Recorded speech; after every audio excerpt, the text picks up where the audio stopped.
little thievy. And I think everybody has one character who's kind of like on that moral spectrum. Yeah. That side of the moral spectrum. They have a moral spectrum. What are morals? Yeah, What's a spectrum? What's the spectrum? Yeah. It's what I'm on. No. It's terrible. Let me put this in main chat that we are up. Because hopefully we actually get Darth Brooks. I see he's online right now. I'm going to message him. Oh. I'm just going to say, hey! Dream Like, starting. Get in here. Yeah, get in here. You're our only audience. 7. Well, him and Voodoo Town now too. So, all right. Last session, we discovered a lot of the stuff that needed to be done for the town of Copperdust, and that was fixing the windmill and fixing the pump and getting robotic parts in order to make those machines work better. And so you guys went out into the desert, into I-5, in a valley section that the observation point had found some crabs. Now, crabs are always following around solar cows. They use them as like food, just kind of like ants use aphids. And you were able to cleverly ambush my meticulously crafted creatures that I wanted to actually fight you guys and beat the ever-living shit out of them. And you managed imagine that. Yeah, imagine that. It's, go figure. And you managed to actually get them back, all 3 of them, I believe, almost fully intact, like their whole weight and everything, almost. And with that, we got Rune's character, Iliad got his eye back, which Rune will be in here in another 10 minutes or so. Where's Ara, actually? Shopping for Christmas. Oh, okay. You know what? That's fine. It is that time of year. He said his bus is late, so Yeah, it's public transportation being what it is. he refuses to learn how to drive, so he brought it on himself. Yeah, hey, you know, if you don't have to, you don't want that bill. Another 9 driver. Yeah. I don't feel so alone. You should. You're still weird. Yeah, I mean, if you live in the Midwest, it's like there's a lot Oh, hang on. of I got a distance. call coming from him. I'm gonna be off for a sec. All right. Oh, yeah. So you guys got some of that stuff, and I think we also took a couple man catchers. One of the arms. Right now, probably the safest is a 2X.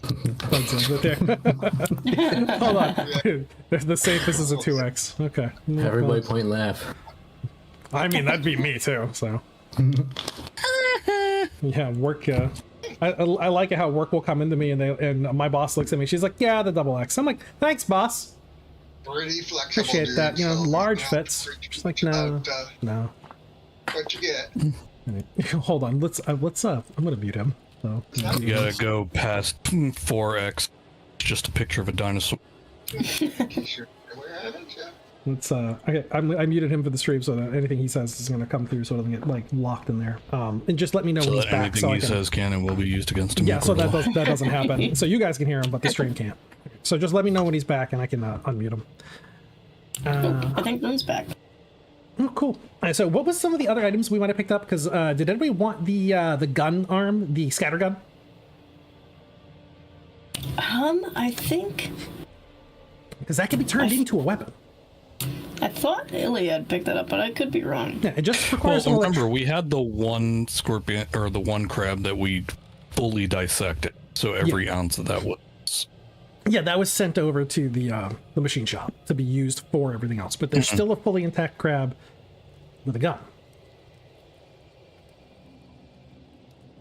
Well, why wouldn't we just take the gun off of the one that we were already disassembled? Yeah, because the gun's not going to be any use for the power supply systems. They got everything they need from the core body, and the moving parts. So you got 2 guns at the very Minus least. one eye. Minus 1 eye. Because we had one in perfect condition. That And then reminds we me. had the one that was for the town. Did what's her name wanted to go into one of the crabs? Right. I think that was the idea. Yeah. I think that's what we were going to do with Mira? the one that's Yeah. perfectly intact that we were taking. And we gave the town one fully intact one and the parts from the other. Okay, so Yeah. Mira's going to be going into a crab. Yeah. Perfect. Okay, and so we got one with 2 eyes. So you guys. So how do you want to do? So you just spend like a couple hours just. Well, I'm not going to do like the rolls back and forth because there's no virus in this one. You get basically you crack open its CPU. You go in there and you're like, nom, nom, nom. Yeah, basically. Tasty brains. Do you have the stats for those? Did I send them to you? Oh right, I forgot to make character sheet for that thing. I mean, you could literally just have it inside Obsidian. What stats did you need for it? No, I can send him the Obsidian file. Him Yeah, and I just both use send me the same. file. Yeah. Okay, I'm just looking in the token for it because all the stats are there. I mean, that's true too. So for anyone who's listening, Beans and I both use this markdown program called Obsidian, which he introduced me to, and it's amazing. Yes, if you don't use it, fucking use it. Yeah. Is the file type just markdown? Yeah. Okay. And it really allows a very good way of organizing all of the notes. No, Microsoft, stop doing that. There is a learning curve, but it's definitely worth it. Yeah, literally my learning curve was bugging Beans for, I think, like 2 or 3 days, and then he just was able to kind of show me everything I needed to know. And once I figured out it was a markdown language, which was like what the old HTML forum boards used to use, I was like, all right, now I know pretty much everything how to use this. We send you... No, Microsoft, stop it. I need a new mouse. It keeps doing the double click bullshit. And we My are scroll was live. messed up. Hello, everyone. Hey, you made it. Hello. Thank you. Is Thad back yet? Yeah, he's here. Okay, let me unmute him. Sorry, he muted you for stream because we could hear you Talking. earlier. Oh, that's all. Dajo Blue. Yeah, I just didn't want anything on your side like coming out to the general public. Nothing too Alright, there you go. confidential, but Still.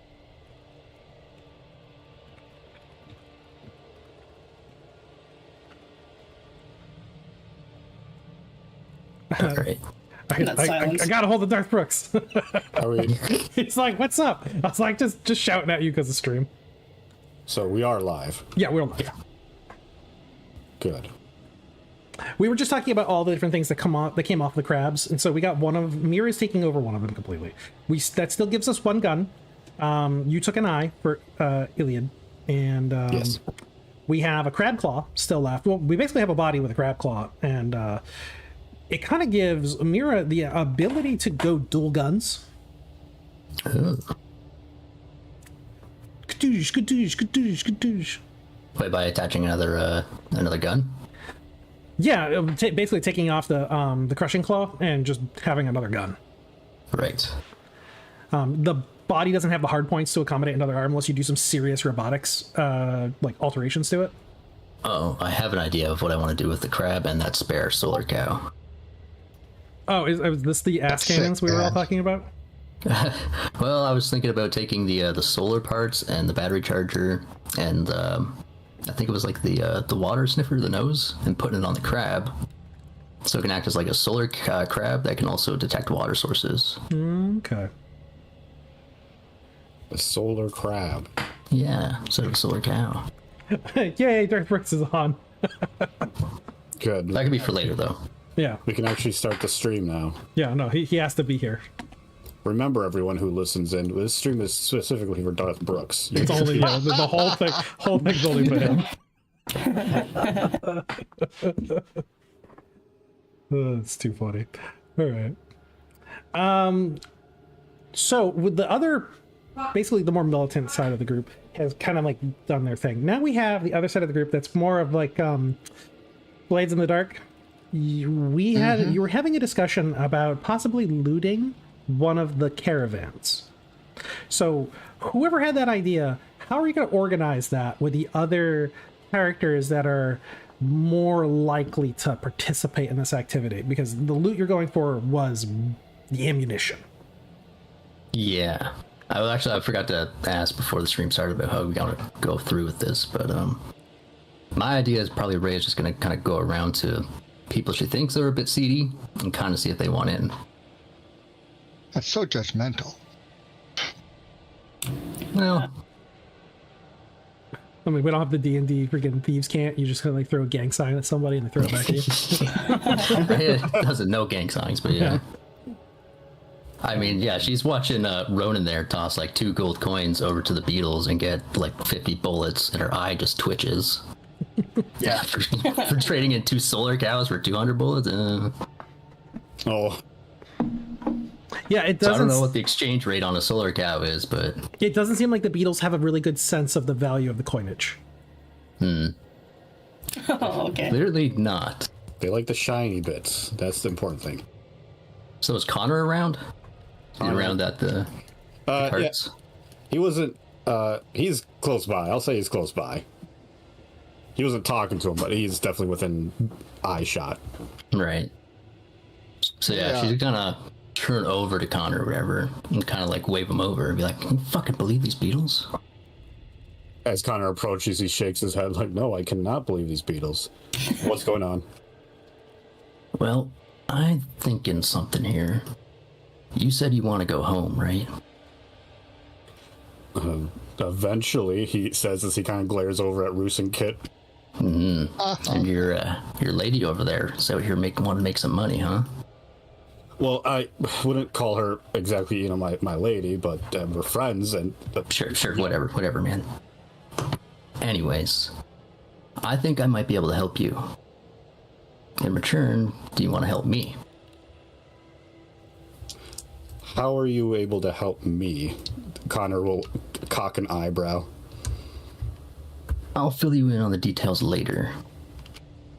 Well, what are we doing?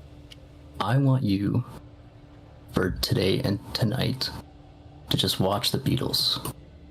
I want to know everything they do, their mannerisms, what they get up to, how they arrange themselves. Okay. I can Think you can do that, farm boy? His eyes narrowing like, yeah, I think I can watch animals. I bet you can. All right. Was that an insult to the beetles or to the rabbit lady who was just trying to get you to watch them? I'll let Darth Brooks decide. And then That's good. Use your mobile devices now to vote on how Connor feels about it. Option 1, insult to the Beatles. Option 2, insult to the rabbit. Option 3, insult to the robots. The correct answer was to the robots. It's always the robots. All right. Next, I think Ray's going to flag down Red Rum if you can find her. Sure. Easy enough. Sure. So she's going to go over to Red Rum and be like, hey there. Hi. Yeah.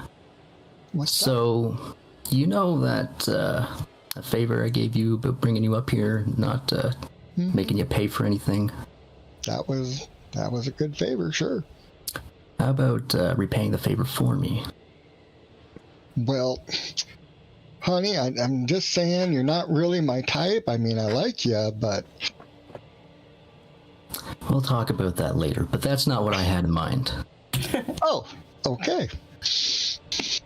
Do you think you can bother the Beatles for some time? Get them pulling out their stuff, and can you kind of keep track of where all that is and where it goes? Sure. Good. I'd like That to all? know. Yeah, that's about all. Think you can handle that? Well, I've already bothered him some. I'll go bother him some more. Good. Remember, keep an eye on where everything goes. Oh, yeah. All right. Will do. Dust her hands off. Later. Sounds good. Next, she's going to go over to Ronan and Cole. They're together, I assume, right? Yep. They're kind of buddy-buddy? Yeah. Be like, hey, you two. You two Skull interested in turns making his some gas money? masked face to you. Yeah. I'm listening. You listening? Oh, just like that, huh? Well, Doesn't have to be more complicated. how do you feel about waiting out in the desert for a while?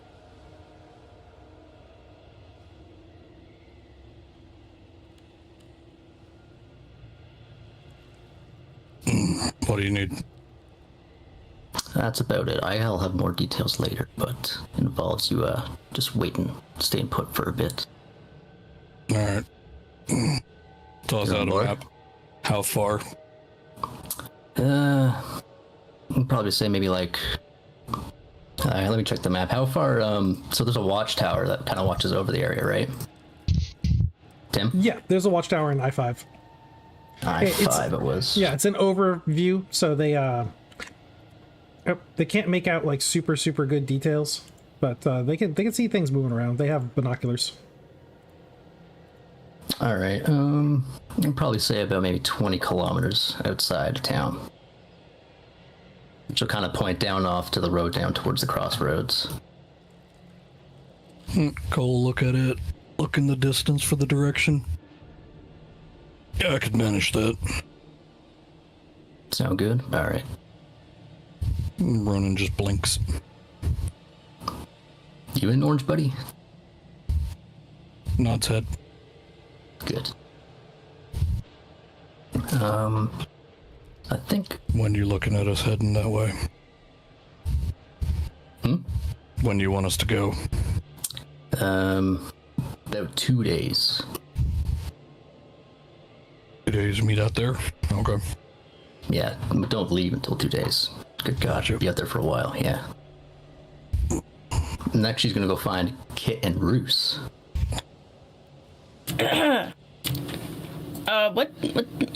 What time is it right now? What time does it need to be? If Kit is to be talked to, it should be, I don't know, like... Closer. I think the Beatles came in around nighttime. They did. Yep. Yeah. Oh yeah, she's awake. Awesome. She's gonna ask Kit and Roos, how do you feel about getting your hands a bit dirty? Roos looks at Kit. Kit looks back at Roos, and Roos shrugs. I don't mind it, Kit. And then Kit shrugs as well. I mean, wherever he goes, I go, so... What you thinking? I don't have all the details yet, but you don't mind a bit of dirty money, do you? Bruce shrugs again. Like I said, I don't really care, as long as I get paid. That's all I need to hear. How I'll let you long? know in a couple days. All right, then. Kit? Kit's on board? Yeah, Kit's pretty much on board. Like, whatever Okay. Roos does, she's pretty much on board. Alright. And last thing, I'll stop hogging the spotlight. She's gonna go talk to Steele. All right. So Steele is over at the radio communications tower. You see him just outside of it. He's got a long cigarette in his hands that he's just... You see the cherry glowing in the night. Sitting up on a concrete berm, sees you strolling up. Oh, man. Seeing one of you coming up out of the dark still gives me the heebie-jeebies. You always keep your eyes peeled. So it looks like things have been a little busy around here since I've been gone, huh? A little bit. It takes a long drag on it and blows out a blue-gray plume of smoke. So, what kind of trouble are you up to tonight? Well, if you ask me, I think the scouts have been slacking a bit. I'm thinking about maybe doing a wide perimeter sweep. How would you feel about loading me one of those drones you've got? Well, you need a scout drone? Yeah. Well, you need a radio... Well, yeah, scout drone and a radio relay drone. Depending on how many kilometers you're going out. What are you thinking? Probably do about 10, 20 kilometers. 10, 20? So 2 Yeah. grids? Yeah, that'll be outside the line of sight. It'll put you up pretty close to, it'll put you pretty close into the silt seas if you go too far north. You going west? I'm gonna sweep around copper dust. I mean, we've been, on our way back, we got hit by pickjackers and hyenas in broad daylight. Got solar cows out there with viruses, and then just yesterday, he said, Well, I don't need to tell you about that. Yeah, the crabs. Crabs, no. The slavers. Well, at least those were spotted. Yeah. No, but you're right. We definitely got a blind spot. I'd say G5, G3, H2, all not doing very well and be able to see what's coming through. It's the mountain screen as he points to the range that's just to the north of you. Really can't see over that side of it, and I don't have any good scout positions over there. I can see fairly enough down to the west and the south, and a little bit into the valleys and the I-5, but that's fairly about it. So yeah, I can loan you a drone or two. You got a drone controller? Not on me. No. Sorry, I meant I'll give you the drone control device. I meant someone who can actually operate it without crashing it into the desert. Oh, that's me. You can fly a drone? Absolutely. What's so hard to believe about that? Well, your entire race lives underground, knife fighting over moldy bread. Yeah, I have hobbies. Fair enough. What are those hobbies? Raiding Greywater? Please, I'm better than that. That's fair. You are. You're still alive. Alright. I mean, you've done plenty enough for me. I don't see any reason why you shouldn't be able to get access to it. Take some surveys on a G5 and G3. Keep them out of the sun in the direct noon time. It'll fry the circuitry. Yeah, think about going at night for this one. Night op. Alright, you're gonna have to slap a heater on the battery then. I got some extra solar pads. We keep them up on top of the roof to collect heat during the day. Well, if you want to hand them over. But one more thing. Yeah. You said those people that came through, they were from Domino? From Unity? Yeah. What about them? You think that was legit, or...? Well, the slavers, no. I don't think that was legit at all. That was just some dumbasses decided to take some metal plates and stamp some numbers on it, thinking they could pass themselves off as Domino soldiers. Most people are too damn afraid of Unity to say no to anybody who shows up with a freaking numbered dots on their shoulder. Do you have any documents, written documents from Unity? You know, some royal decree or some shit like that? Yeah, I've got some, I got some documentation. Basically just the treaty, the tithe, some of the tech to help with the water supply units and, the water clarity. We've got another agreement coming up to try to get some protein vats from High-Rise. Unity seems to be handling some of the technological exchange for that, assuming High-Rise agrees. Mind if I take a look at those? Well, then, I don't see any reason why you can't. As he nods towards the U4's his larger built into the cliffside building, which also is a an administrative building, and he brings you over to some filing cabinets, long tables cut out of the earth, and then just gives you these plastic sheets of kind of a weird film that have information printed across them. Alright, I'm gonna just have a look over these for a little while. It's all pretty boilerplate. It just kind of explains the what Copper Dust needs to provide, what Unity will provide, what High-Rise will provide if they agree to the terms of the contracts. Again, all very dry. Right, she's gonna actually pocket these. All right, yeah, or at least one of these documents. Steel yeah. doesn't stick around if you're just engrossed on them. Yeah. She's not really going to read them. She's just going to pocket them. She's going to hand them off to Mira, actually. That's her job. Yeah, because they're not much... to steal, it's why would someone steal them? They're just copies of copies. Yeah, that's fine. She's just looking for, something that... what am I looking for here? It looks official. Yeah, all of these do. They have letterheads. They have QR codes that are on the bottom of them for the different representatives from each faction that are unique to those individuals. All right. And then, yeah, that's me done there, I suppose, for now. All right, so then what next? Well, I guess it would be she's going to go out and kind of plant the drone ahead of where the beetles are going to be. Okay. So they're heading on the way, so they're probably going to follow a pretty standard they're gonna travel stick path, to the, yeah. Yeah, they're going to stick to the road.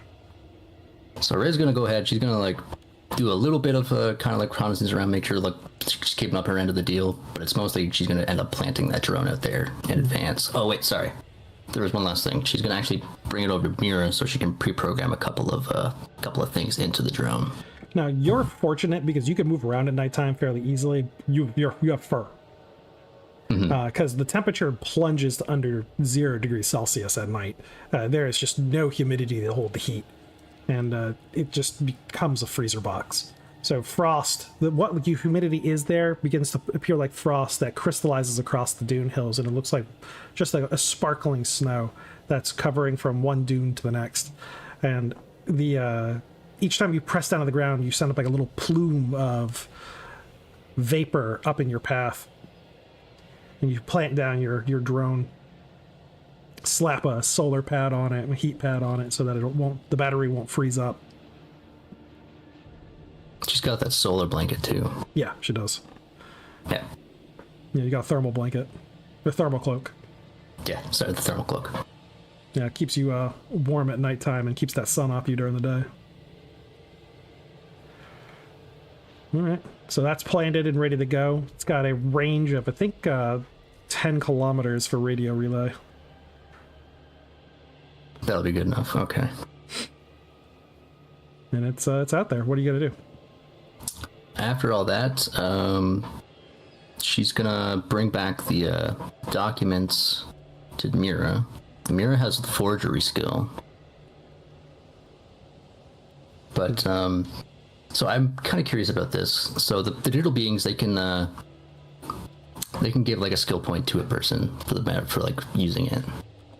Could we say that Mira can kind of like project something like onto I suppose, no, right? You said it was like fake paper.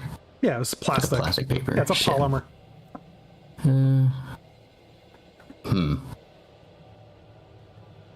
Shit, that throws a wrench in my plans. Damn it.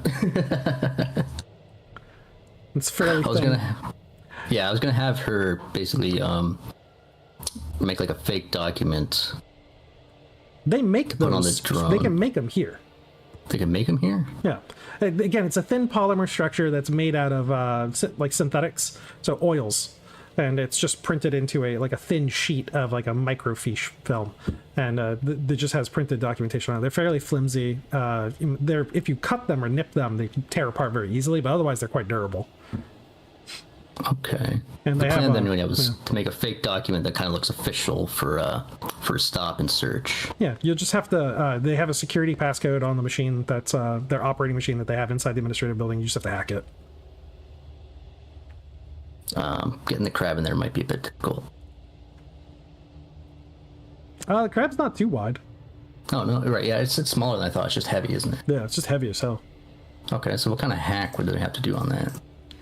It is a firewall of 7, so you just have to penetrate a firewall 7. It doesn't have a intelligence.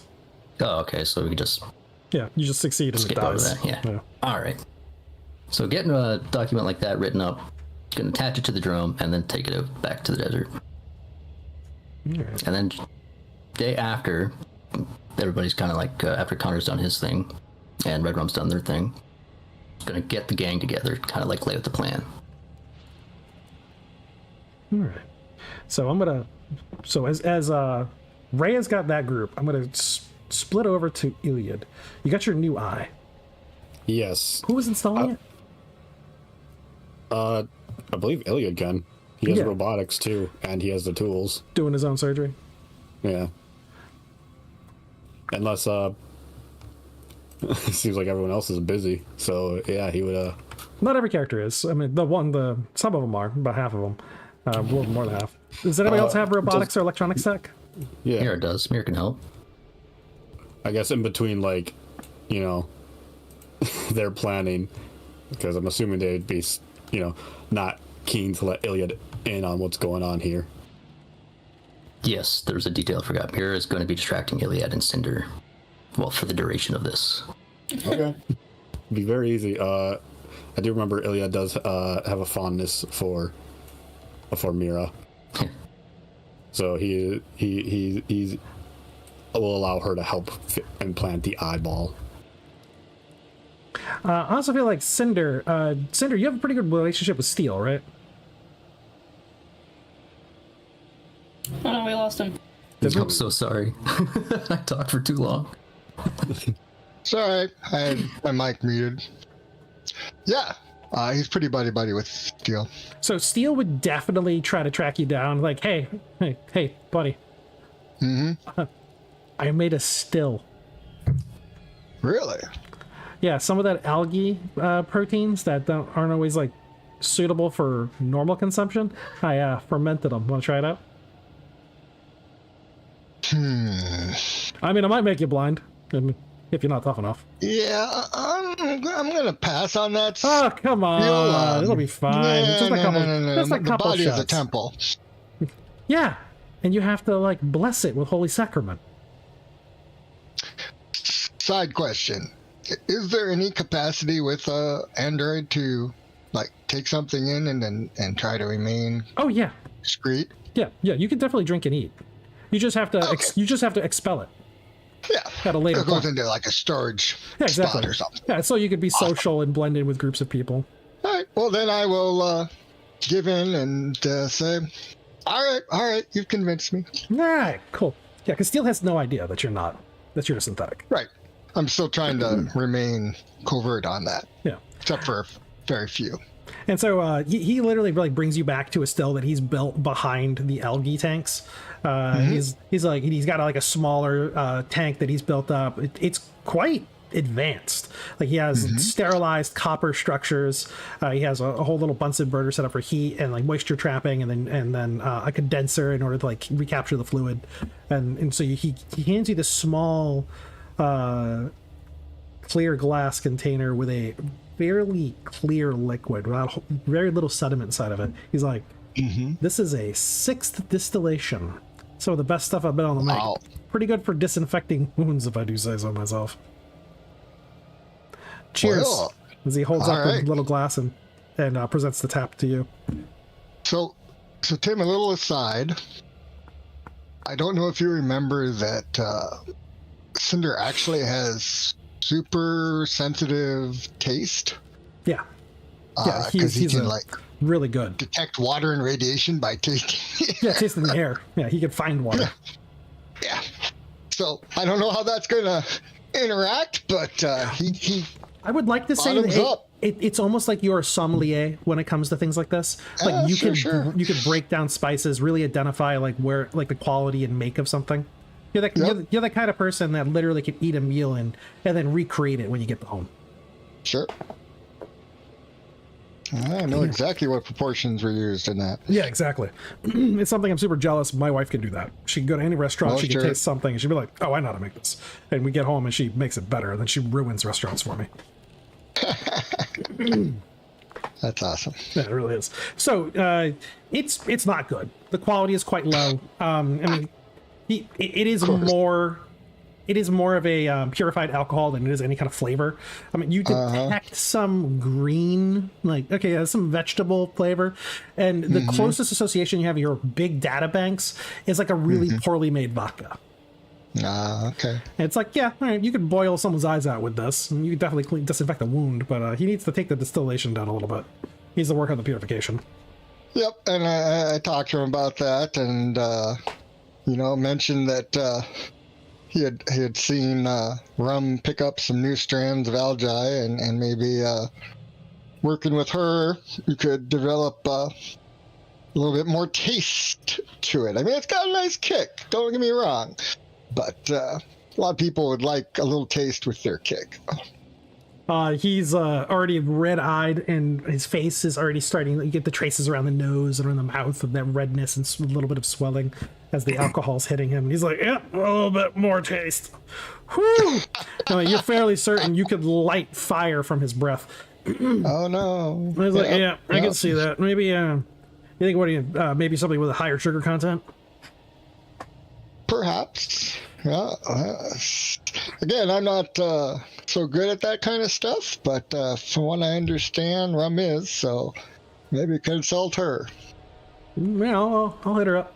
We'll see I mean, what we I can do a lot of, analysis with I'm pretty good with tasting things and being able to figure out what's in it and what's missing.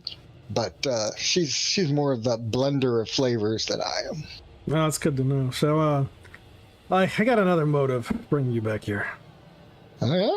Yeah, as he sits his glass down on the little table that he has nearby where he has all his Bunsen burners and beakers. What do you think of Iliad?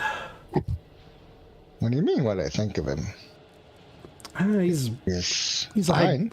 I mean, yeah, but there's not too many hydraulic knights walking around anymore. Not like him, anyways.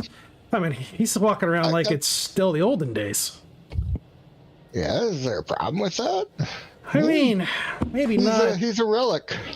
I mean, maybe not. I mean, it's not like anybody has any ill will against the knights. It's just, I don't know. Well, I kind of pick up on a lot of nostalgia for the knights. When I talk to people, and every once in a while they'll say, "Oh, it's not like it was in the old days." No, it's not.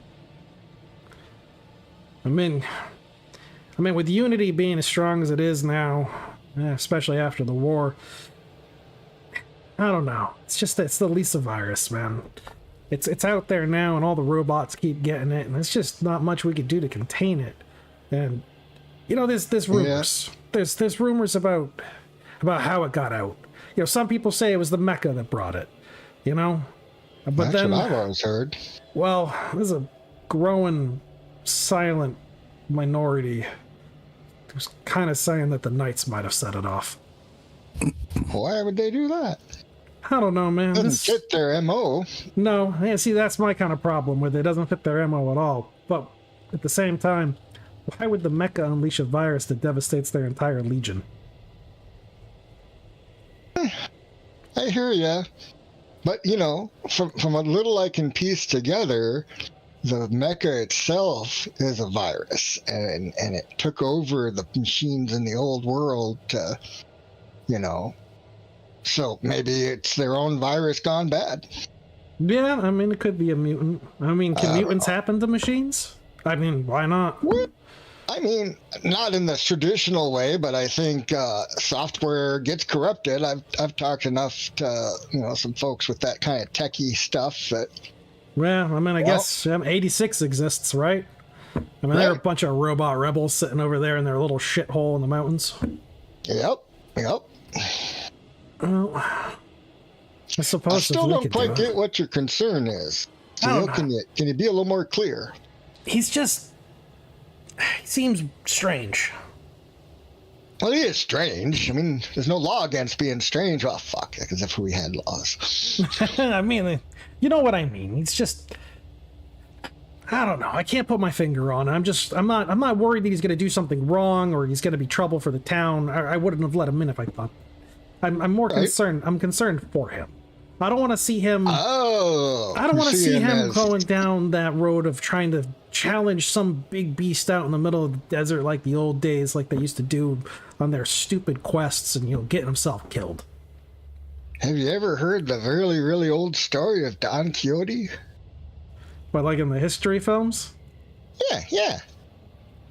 Yeah, it's something about tilting at windmills, right? A little touched. Yeah, there you go. A little touched in the head. Thought he was a little bit more than he actually was, and yeah, U-Force got books upon books upon books. He's been making me read them all for years. Better you than me. I still haven't had to deal with that. Nobody taught me how to read. It's too bad U-Force can. He's got the patience for it. He's taught everybody how to read just about.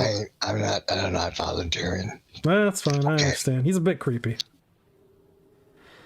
Yeah. Being a plant that infects human bodies. And steel just kind of gives a little shake. Never going to get used to that. There probably should be a law against that. I mean, there probably was at one point, but if it weren't for him, this town would have died a long time ago. Yeah. And kept the machines moving. We all make compromises. Yeah, we do. That's how we live out here. All right, well, you heard my concerns. Just keep an eye on Ilya for me. I'm going to be perfectly honest with you, Steele. I mean, I almost feel the opposite. I mean, when I hear him talk about the old days and the nights.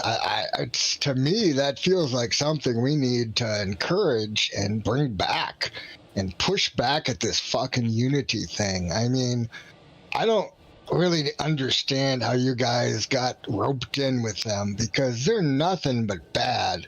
Sure, mutual defense, as they step on you and take everything you have. I mean, it's short-sighted to think that they're going to be any kind of good for you guys.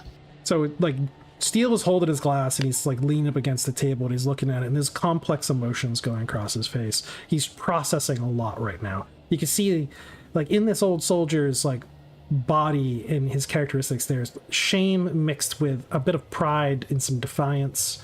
And you know that what you said is what he's feeling. Like that is how he feels on the inside, but Right. it's not what he's projecting. Got it. And he takes a sip of the drink, winces at just how harsh it is. Yeah, this drink does taste like shit.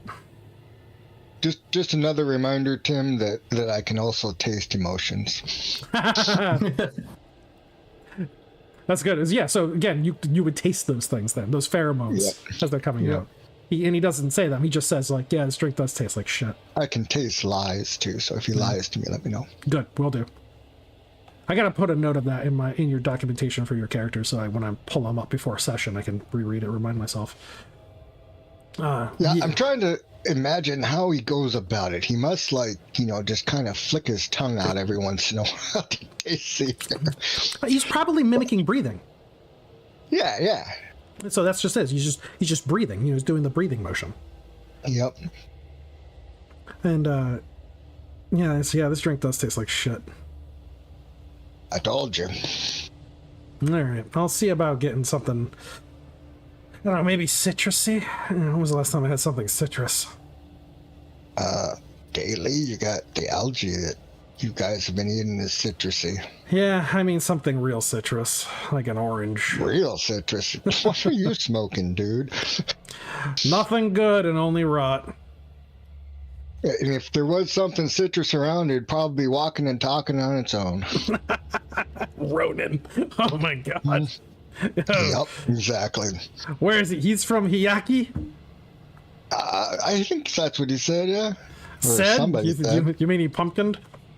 Whatever, yeah. People Randomly seem to walks by. understand him. That Cole guy seems to understand him pretty good.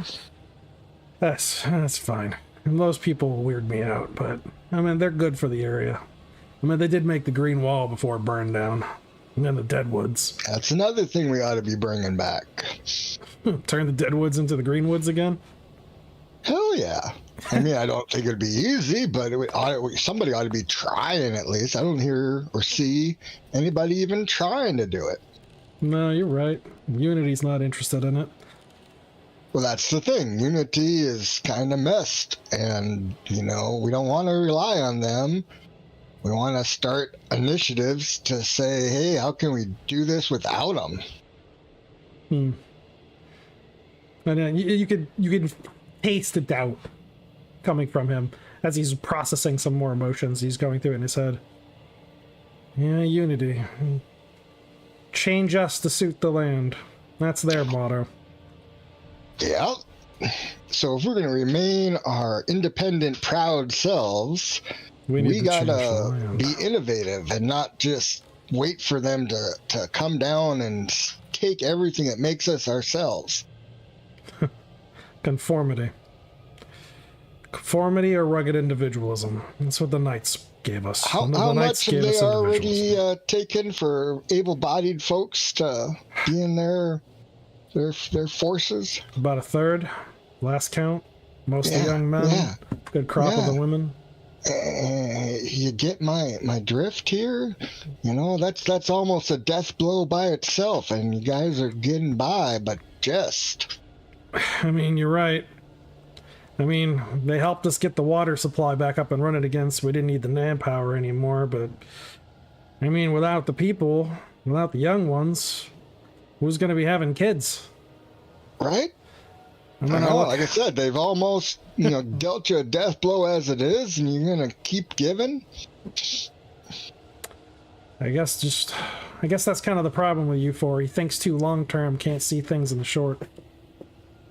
Well, maybe. I don't know. I never thought like a plant. Neither did I. And now I'm starting to think I wasn't thinking like a proper man. Maybe we should get Rowan to do some pantomimes and tell us how the fuck a plant thinks. he just laughs and puts back the last of his drink, grimaces. Oh, Yeah. God. Yeah, I'm What a tossing the rest of world, this what a batch. world. It's like I'm tossing all this batch in a vat bin, putting it inside the medical station. Yep, disinfect it. That's what it's good for. This is foul. Disinfect it. I feel my inside been disinfected proper. Yeah, Thank you rightly, Steel. Leaned out. Thank you, Cinder. And I appreciate it. Anytime. You know I'm here for you. So Cinder thanks you again, gives you a very solid, firm handshake, and sets about cleaning up his area with the still and getting rid of this vile liquor. All right. Iliad, you've got your new eye, and Mira was the one in there helping you out. Yes. And what is Roos and Kit doing? I feel like Kit would be hanging out with Iliad because she's really curious of this robot. Oh, in the process, like the whole Yeah, putting a new one. her watching his eye go back into his empty socket is like really disturbing to her, but also fascinating at the same time. Yeah, there's a lot of detail work that goes into it. What's Kit's intelligence score?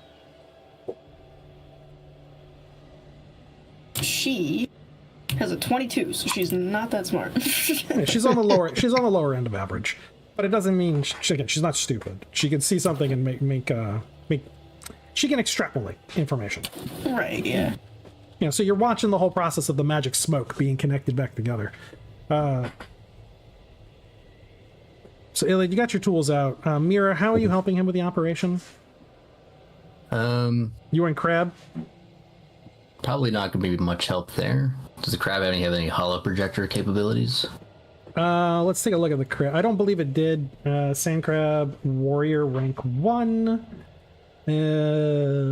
See, you should have kept the porn projector and you could have salvaged its hologram. We're going to get that back. Yeah, you have a medium robotic arm with alloy crab pincer. You have 4 crab legs. 2 of those crab legs in the front are you can manipulate objects with them. Oh, okay. They're Like fine manipulation? Yeah, they're kind of stabby, but you can grab things. Okay. But it's not like you're not going to be soldering any wires with them, but you can pull things. Yeah. That's what I meant, like fine manipulation, but yeah. There is a builder variant of the sand crabs. Now, the thing is, you do have the skills. They were in the crab's databank. Mira has robotics 3. It was better than what the crab had. Yeah, the crab had robotics 2 and Oh, electrician's it's way 1. better than what. There's two ways that can go. She could be inside Iliad's head and kind of like projecting, like mirror, like how to actually insert it back into himself, or she could go and use one of the repair drones. Oh yeah, in the maintenance bay. Yeah, she could probably inhabit one of those and use one of those to help him. Yeah, just remote control it. Okay, cool. Yeah, we'll say we remote control a repair drone. So you have a laser scalpel, a soldering iron torch, some mechanendrites with manipulation tendrils. So you can actually kind of get in there and look at all the microcircuitry and connect all the fine motor pieces and their vendings and get that thing implanted correctly. Yeah, and Iliad's more or less just assisting with that at that point because. Yeah, higher than Iliad for robotics tech. Okay, so go ahead and take 2 rolls. Both of you take a roll on installing an implant. Okay. That is intelligence, right? Yeah, it's intelligence based. It's a percentage one, I believe. Actually, when I think about it, Go on the skill. it's in the skill book. Skills. Robotic skills. Oh. Almost. Technician starts with an A, right? Robotics. Technician starts at what? It starts with an A, right? Yeah, it starts with an A. All right. Okay, found it. I think I cleared. Doll attach implants to robot or android. Oh, it's just for rank 2, it's a straight 78%. For rank 3, it's a straight 92%. Yeah. So, yeah, Mira rolls a 20. You didn't have to roll against anything, so she got it. Yeah. So she's able to look at help. Yeah, and also, you were able to install this without any problems. Aha! Mira, you notice as soon as it's connected, an EXE program runs that isn't part of the native program for operating the eye. You have an It's so opportunity to interrupt it and stop the signal, or you could let it run. Since you're linked in right now, you're monitoring. The signal, Does stopping it destroy it? it does. It just denies it access. You're basically just going to be like, you do the Windows Defender. No. Yeah. Like, That no. could be a driver, an important driver, but yeah, I think for the sake of safety, yes, you'll stop it. All right, so you have it stopped. You have the file isolated. It is fairly small. It seems to be an information pack of only a few megabytes. It's a bit weird. It's some kind of holographic image projection, but only two-dimensional. Oh no. Boot up Pumpkin Protocol, says Ronan. It's install wizard. Iliad, you sense nothing. Everything goes in fine. The eye turns on the way it's supposed to. It is a different pattern than what you are accustomed to, so it does have to be reprogrammed. It's not just plug and play. Oh boy. So as of right now, yes, you can see out of it, but it doesn't have full functionality. Okay. Like, you don't get all the bells and whistles. You have to pay IBMW, a subscription service to open up all of the packages. And so that's the computer tech is for reprogramming.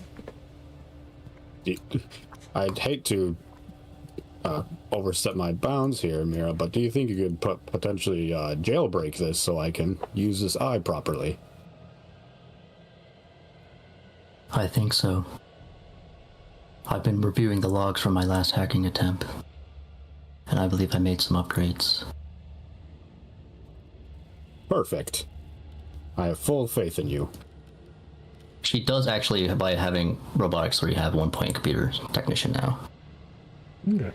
So this is a type check. So you said what? So for computers, what is your computer tech skill? Just 1. 1. So it's a type C hazard check, intelligence. Alright, let's go. Oh, Oof.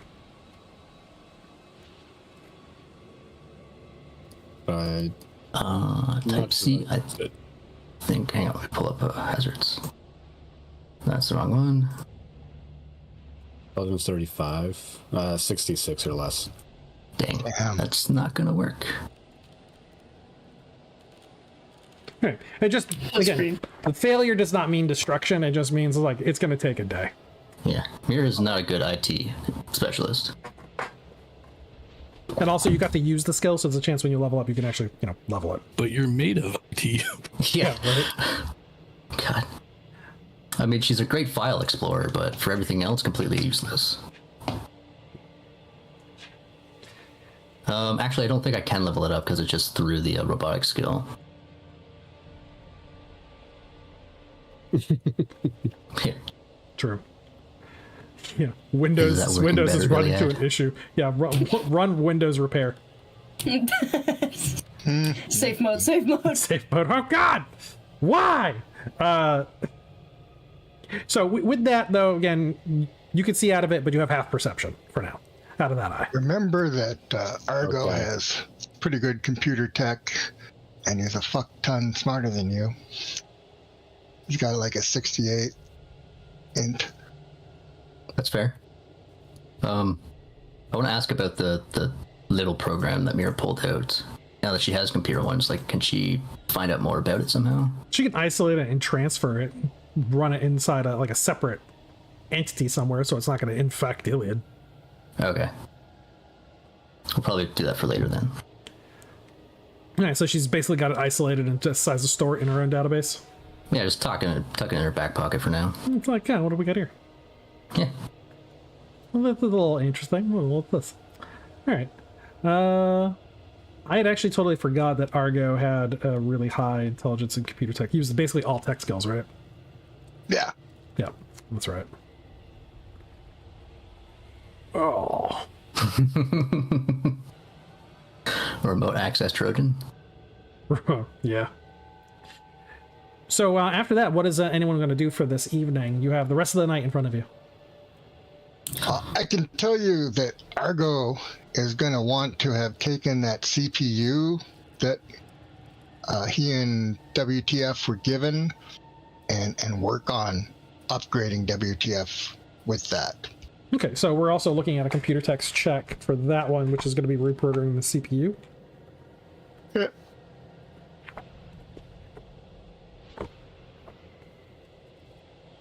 Just tell me what kind of check I need to make. So hack into a CPU. It's just a percentage chance. What's his computer tech skill again? 3? 2. 2? He has a 37% chance to be able to hack into it. On I'll try. Just for the evening. Again, doesn't break it if he fails. Just means he has to try again. Just takes longer. Yep. So I forgot that D100 does have a pet rat. He does. And it's not just cosmetic; it's mostly cosmetic, but it does alert him of danger so long as it's alive. Its name is Sniffles, and it lives in a little cage he keeps at his hip. Sniffles! Okay, so you're not able to hack into the CPU in order to like purge what's already there so that you could load in a new one. The other thing you could try to do is you could reprogram it. Yeah. If you want to like at least use it for something else in the meantime. Yeah, in the meantime, sure. So that's only a type B hazard check for you. Intelligence. Okay, well, let's do that then. Yeah, just reprogram it to like, yeah, well, since I can't jailbreak you right now, at the very least I can get you to do something else.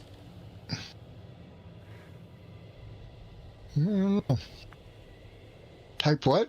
What type of check? Type B. Fairly certain you got that. Fairly certain I got it then, yeah. Yeah, you're under the 68. Yeah. So you can reprogram it to do any option functionality that it is able to do within its skill base. So you could take. How about guard dog? Perfect. Yeah. Do you want it voice activated, or do you want it just like, hey, identify these individuals and like guard do them? both? Yeah, obviously. You spend the night just reprogramming it. Yep. So you give it some guard dog protocols. You load in friend or foe data into it, like these are friendlies. Yep. Okay. So it's got its FOF information logged in, and it'll actually like stand up and guard an area, so you can actually like get that CPU out and blank it. Yep. Not bad. And we'll make sure that we actually have that as like a component character during combat if we decide to keep it around and get a different CPU for Whiskey Tango. Yep. We have a back and forth. So all this time, what's our pumpkin doing as he's walking around doing things? blowing.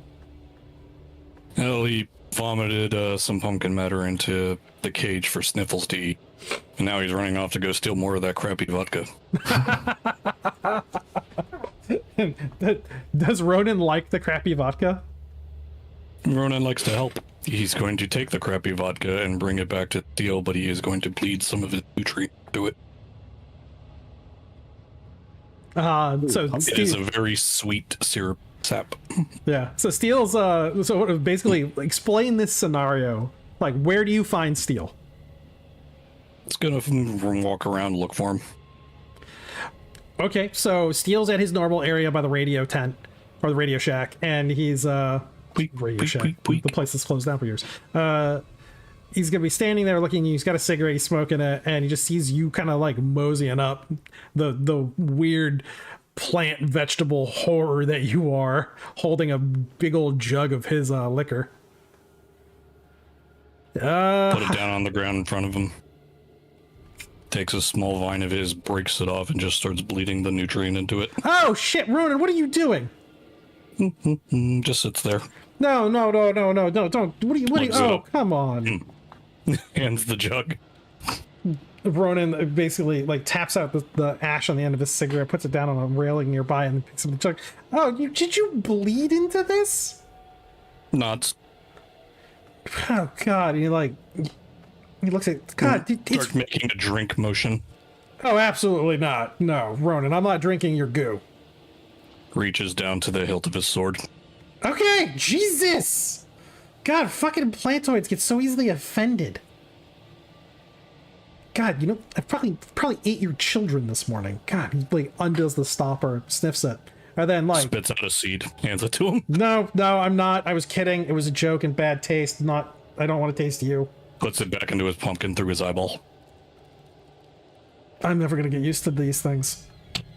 Okay. Somehow still manages to blink said empty whole eyeball. Yeah, smells the weird amalgamation of crap you just made. Oh man, that smells sickly sweet.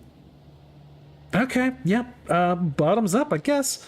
He takes a swig of it, takes it down, and like smacks his lips a couple times. Oh, that is a mind fuck. He like looks at you. Wow, this is sweet. You are delicious, Ronan. He takes another swig of it. Gives thumbs up, turns around and trots off. Man, I'm gonna tie him down to a freaking slab somewhere and drain all of that juice out. Makes his weird little pew pew noises as he walks off. Takes another swig of Ronan's goo. Ronan capitalize on pumpkin spice. Is that brand name? Yeah, Ronan's goo. Ew. The masterless goo. Ronan goo. What just happened with OBS? Did it just die on me? Uh-oh. Did it?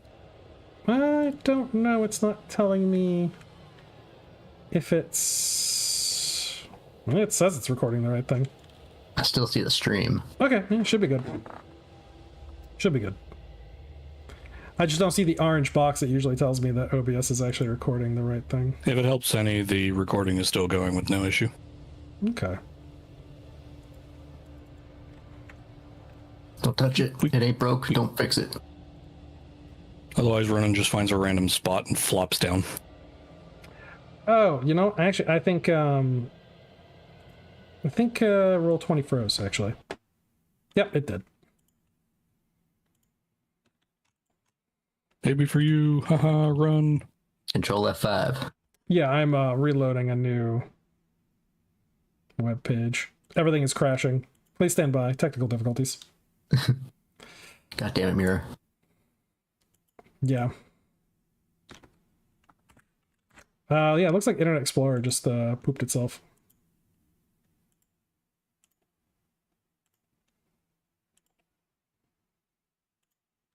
Give me a moment here. Try to find out what's going on. And...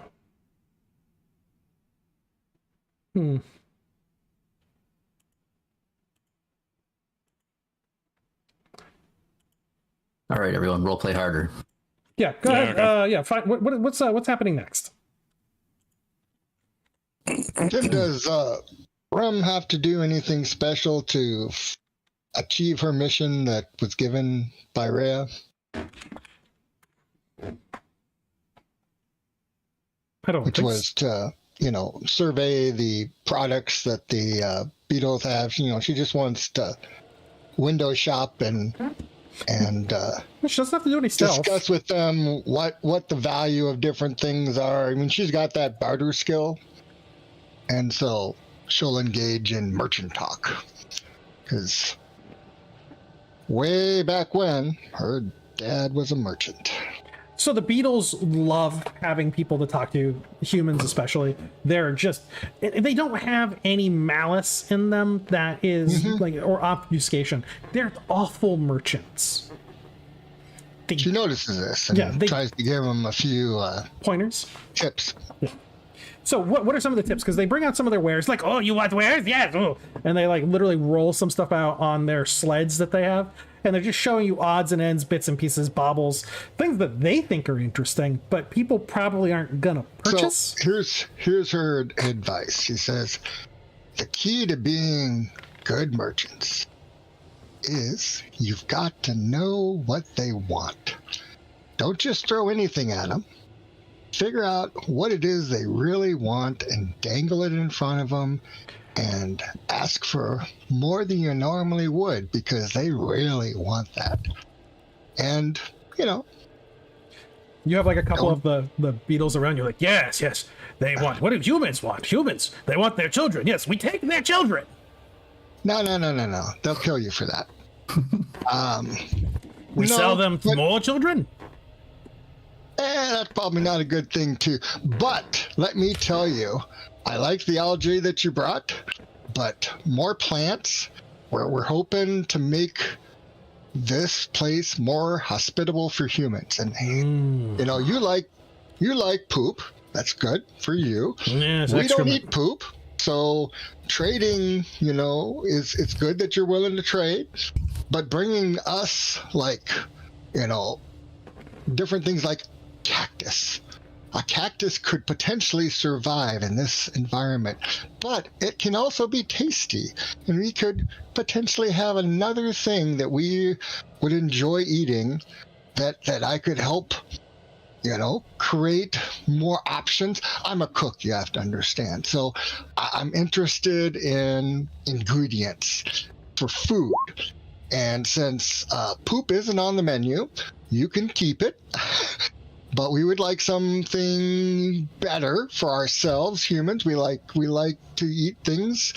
We do like to eat plants, but not the ones that walk and talk. As she points over to Ronan, plopping around and his little bloop, bloop, bloop noises.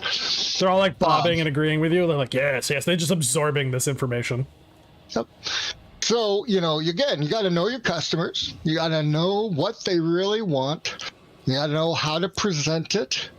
You know, sometimes you got to talk your product up. You got to say, yeah, you know, not many people are bringing this into your market. You know, it's pretty unique. Therefore, a little more expensive. But let me tell you, we're going to cut you a deal. People love deals. You got to let them know that they're getting a deal. Like normally it'd be 500 silver or whatever, you know, 500 bullets.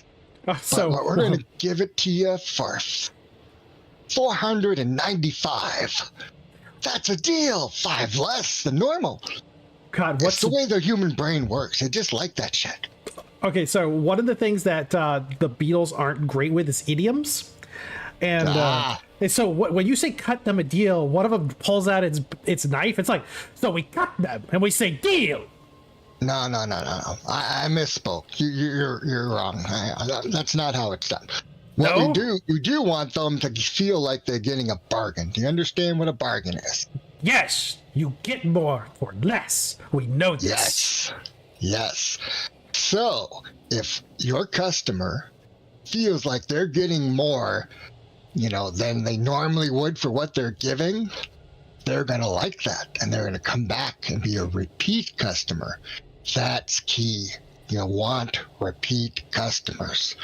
Don't just settle for one-time sale and think, hey, we got a few things. Repeat customers are what keeps the money rolling. Plus, it passes word that you're a good merchant. And if people hear that you're a good merchant, you get even more customers. So we find what they want. And as they start like chittering really rapidly to one another, and they're all doing their little bobbing, nodding to each other as they just constantly love doing this mimicking of human motion. Red has completely forgotten her mission for Rhea. She's just so into, you know, just passing on this information that she's totally forgotten why she's there. One of the beetles like books off towards the habitat area of the village, and like goes into a building and starts knocking on the door, and somebody comes up confused looking at the beetle like, what? And the beetle's like, what do you want? this poor woman is face planting right now. This poor woman staring at the rope, staring at this beetle like, huh? No. And the beetle's like, come, and like grabbing her with its got little hook arms out. And it's holding her hands and holding her out. And she just looks exasperated. Again, she doesn't seem threatened or being harmed. She's accustomed to these beetles and they're oddities. And she comes out to the group and she's like, okay. And they're like, what do you want? We'll salvage this. Let me talk to her. She looks at you like, Lady, I apologize for this abrupt interruption of your day. But we're talking with the beetles that if they're going to be better merchants, they need to understand what the customer base is looking for. What would you, as a potential customer, want to see them bring to the community and offer up as goods? Her entire demeanor like relaxes and her face gets the O expression, like, oh, that's what's going on. It's That's like, what's now going on. I understand. Okay. Hold on. Let me go back to the house and I'll bring out some items that I need to have replaced and are used a lot. Excellent. And if you know of neighbors that have similar needs, just kind of pass on word, and we'll make sure that the beetle here know that that's the kind of thing that we'd like to see more of. So she goes into her home. She comes back with a couple cooking utensils, and then she has one out. Mm-hmm. It's kind of like a ceramic skillet, along with a couple different cutting implements, all again made of ceramic. And she hands them over to the beetles, who are like turning it over, looking at it. They're like, all right, they know what these are. Like, they make things out of ceramic all the time, different kinds of tools, but they don't cook anything. And so they're like, all right, well, we've seen humans cook things. We know what that is. But they're like, okay, well, why would you want like another one? And she explains to them, well, they break down over time. They break, and it's difficult to get new ones. And so the beetles, make ceramics. Interesting. They're like, oh. It's like their little eyes are starting to, well, not their eyes, they're multifaceted bulbs. They start nodding up and down like, oh, we can make this. We could do this.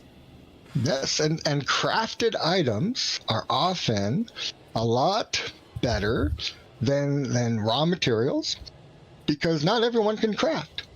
And if you, as your group, can craft fine ceramics, there's definitely going to be a market for that, because people want to have things that they can use.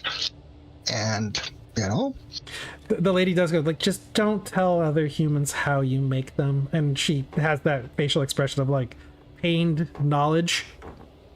Oh. And the beetles kind of look at one another like, what do you mean, what's wrong with the way we make it? As though like they're turning at one another. And your character's not from the area, so you may not know how they make their ceramics. Rum doesn't know how they make their ceramics. She's kind of making a guess, but she doesn't really want to know. She says, it's true. A good craftsman never tells their secrets, because if you tell your secrets, others might duplicate what you can do. You don't want that. You want it to be something that only you can produce. So never tell your secrets about how you make your goods. So an interesting, very funny thing happens. All of the beetles around you suddenly pull their robes closer around their bodies. Like they're trying to cover up some secret shame. And the lady leans into you. She's like, they make a waxy substance from glands on the sides of their bodies to make their homes. Rum's eyes, open a little wide, and she kind of goes, okay. Yeah, it turns into a ceramic-like substance. Different strokes for different folks, and she's kind of doing the little gun shooting thing with her fingers, like different strokes for different folks. So they're hiding their little organs they have on the side of their body. They let them make them build their nests. That in the sun of the desert, they turn into a ceramic material. They're like, yes, hide the secret. We can let nobody know. Rum gives them the thumbs up and says, that's good. That's good. And they all, like, one of them don't comes... have to go overboard. You're kind of drawing attention to it by trying too hard to keep it secret. And so they're like, yes. And then they turn to the woman. Woman likes children. And she's like, I have children. And one of the beetles nods and, like, flees off towards one of their sleds. Mm-hmm. Does Razor have an idea of what she might be doing? I am not really sure. She's like fearful. Not really sure. It goes into its sled. Is in the sled. Yeah, it goes into its sled. Is sitting up against a wall, throwing rations at his gas mask. Like, there's gonna be good. It goes into the sled and pulls out something that's small and ovoid. It starts running back. It starts running back, and you can see it's a nymph. Yep. It's a beetle nymph. Rum has her hands up with like the stop and waving them like stop. That they're like trying to push it into the woman's hands, like here, child. No. Humans like human children. Nothing against your kinds of kids, but we're gonna want you to keep that. She's taking like this lady's trying to like not harm this waxy creature at the same time trying to get it back to the bugs as they're like no, children, you like them, good bargain. They're just trying to give away one of their young to this woman. Digging a deeper hole than Rhea ever could. Yeah, these creatures are just like, yeah, you take it. She's like, no, I don't have the ability to raise it. And they're all just like, what do you mean? So Mom is saying, now you've already violated the rule I told you. And they're looking back and forth at each other. Know what they want, and she's saying that this is not what she wants. Is that what I told you to do? To give people what they don't want? And they all sit there considering it for a minute, and one of them takes back the young nymph and puts it like underneath their robe. Don't want baby. Want ceramic. Yes. She didn't ask for a child. You said, oh, you like kids, and then ran and got a child and gave it to her when she didn't ask for it. That's not good business. Good business is listening to what they did say they wanted and finding a way to provide it. They all agree. Provide it in a way that makes them want more. Oh, yeah. So the one that had the baby goes and returns it back to the nest sled and like tucks it back away amongst all the other nymphs that are inside there. Now they're like, okay, well, they've learned much today. And they're considering like how this all goes. We learned much. More than what we did from robots. Weird metal men. When did you learn from robots? And so they explain to you they keep calling it like metal men or robot or liquid man. Sure, liquid man. They have they're having a hard time defining it, and you can see they're having a hard time defining it because it is not easily definable. Sure. I need do you have relic knowledge? Rum? Yeah. No. No. Rum does not have relic knowledge. Okay. So no clue Remember, what they're talking about. She's a street urchin. That's true. Yeah, probably don't have that. No fucking clue what they're talking about. Other than it's probably what everyone's been referring to as Unity. Like that's the only other like robot faction that Brumred would be familiar with in the area because that's the one that's been talked about the most. And that's all where their ammunition came from. And so what they seem to say is that these group of robots, these metal men, these liquid men, had come and talked to them and had agreed to take some of the nymphs because they really wanted babies. And they look like humans, but they're not. And so they took babies for bullets. And the Beatles were like, all right, fine, that's cool. It's great. We like this deal. We'll give you nymphs. Because they just wanted drones. And they're like, hey, yeah, sure, take some drones. And they were just like, yeah, I mean, drones have barely any intelligence. They're not really much you can do with them. And unless they're fed the appropriate kinds of nutrients during their nymph stage.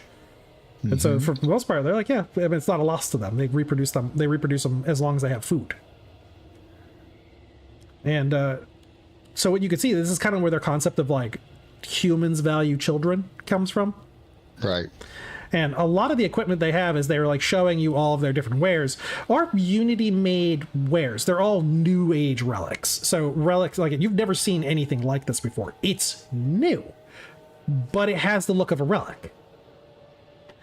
And you can't say in your experience you've seen too many items that, I mean, even when you were down in Crossroads region, like in Overpass, yeah, they had places that can manufacture stuff nowadays. They had molds and things, but they always looked kind of not exact. They fit okay, but it wasn't like this. This is new.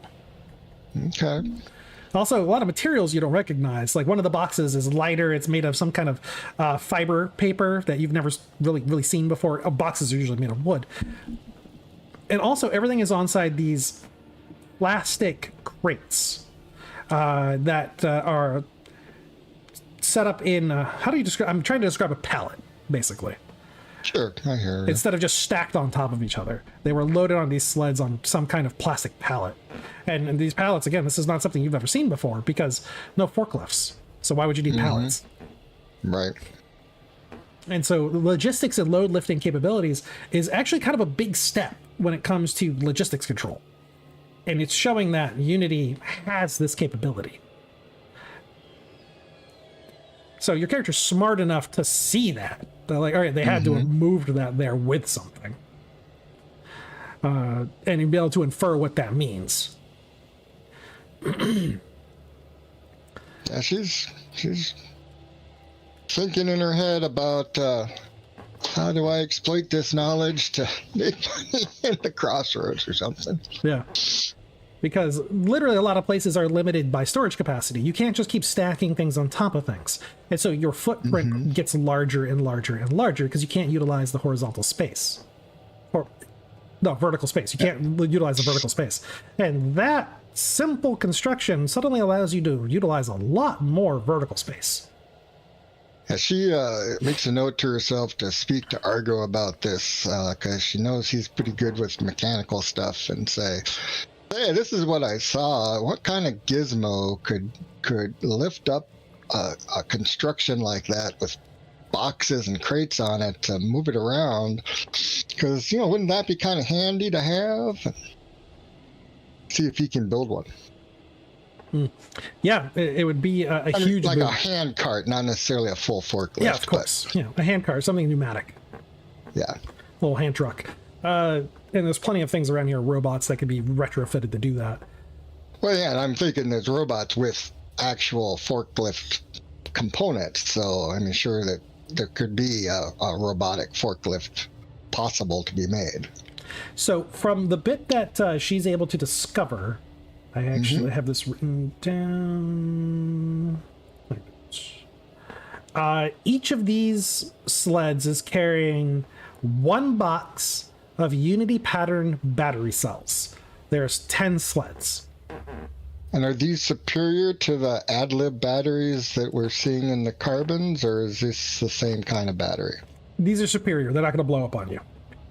Wow, that's big. Okay. Each of these has 6 each box has 6 Unity pattern battery cells. You also notice that each of the sleds is carrying a spare bright lance, which is the relic weapon that the Beetle Warriors use.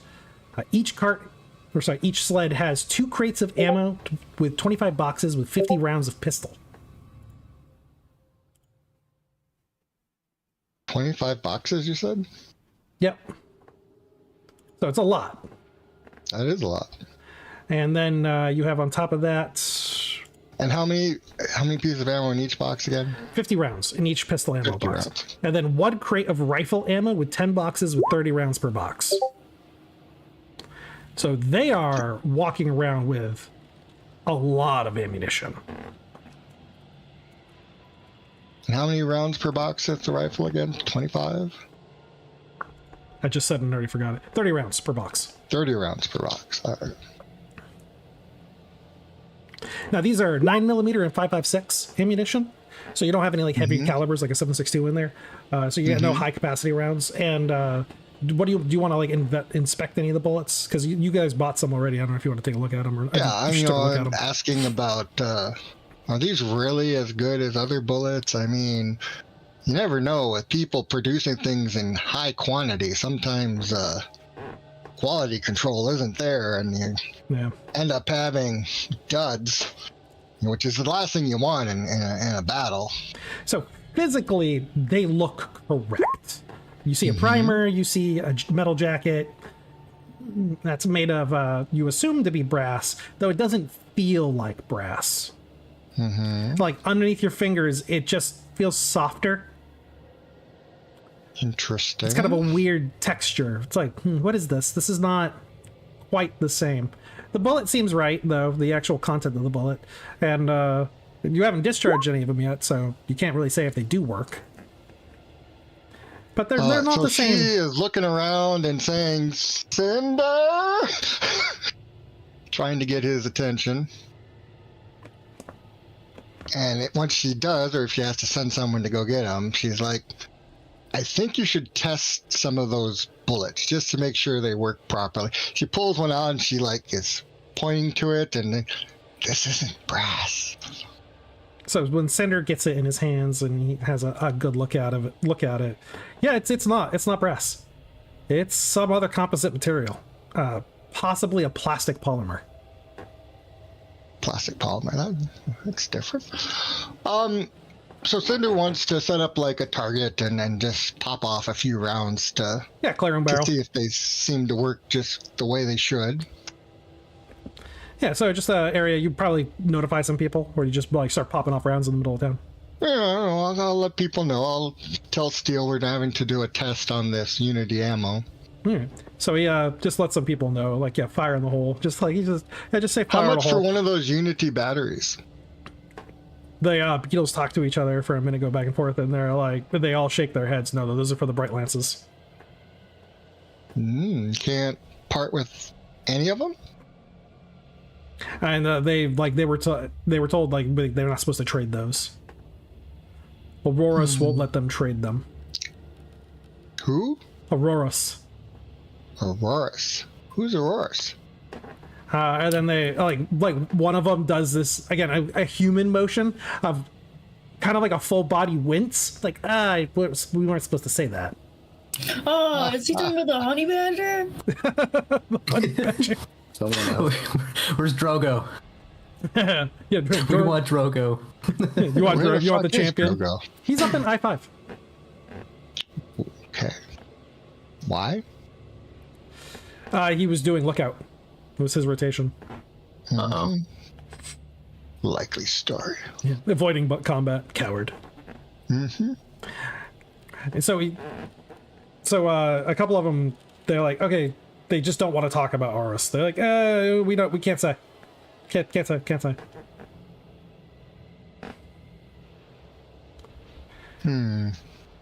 Well, that's unfortunate. And again, they all just kind of like do a little body relaxation. Really pantomime all their emotions out in the open. They don't know how to obfuscate. And that's going to be kind of a problem for them going forward, being little merchants.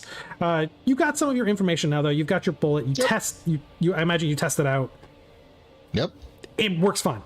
The single problem is that the casing is consumed in the exchange. So when it ejects the round, it's burned up. You can't repack it. Got it. That's a detraction, but not too bad. Okay. Any other goods that we haven't been able to see? No, that's about it. Speaking. Everything else is just, it seems like they're going to be using their own abilities for building supplies. They just have ammunition and some like odds and ends. Things that really only their kind would operate and use. So she's going to engage them with some talk about their plans for a new colony and how do they go about setting things up. She wants to ask too if they have any concept of medicine. And so through that, they have concepts of medicine and antibiotics and the usages of them. They create their own. Their colony is going to be further to the south. It's going to be out the area of the Shattered region. They're going southwest of that, an area which you've heard of or have been to, the Crossroads. And they're going to be setting up a colony down there. Whereabouts? They were doing it outside of an area formerly known as Galespit. They were invited by a great man known as Sancho, the Supreme Leader. Damn them is Grand Poobah of the West. Right, so, Change my name like every other week. player aside, has Rumred, having been in the lower freehold and then for a while in the upper freehold, heard about Sancho's exploits and the others? Oh, definitely. Okay. What They'd is be she legends. heard? What kind of talk is there of them on the street? Because she has streetwise. Anything and everything that they can literally send rockets to the moon, that they have a wish genie that they tucked away underground somewhere that gives them infinite wealth, that they have uncovered ancient technologies that gives them commandment over the sun. People make up stories about the group because of their seizure of Galespit was just, to a lot of people's minds, lightning quick, but in reality took a long time. It took years to build up all that ammunition, all those guns, all that technology, all those relationships. But the battle itself was over with. It was over quickly. Yeah. One microwave gun pass. Yeah, right? Why not? Nice laser. I mean, to be fair, the wish genie part is correct. It's my butt.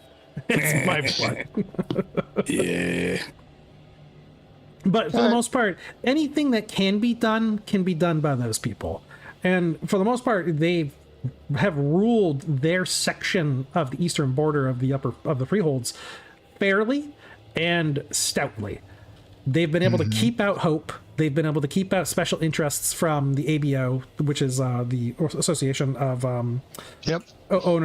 business owners inside Pitford. They've been able to stop them from actually getting a foothold and controlling trade in the way that they want it to work. They've been able to stop the politics of the Crossroads region from really corrupting any of their interests, and just kind of cleaned up the area. The one thing that they have going on is that they have uncovered a lot of ruins beneath Galespit that had always been there, obviously, and they had started to clear them out, but they now need people to habitate them to keep others from habitating them.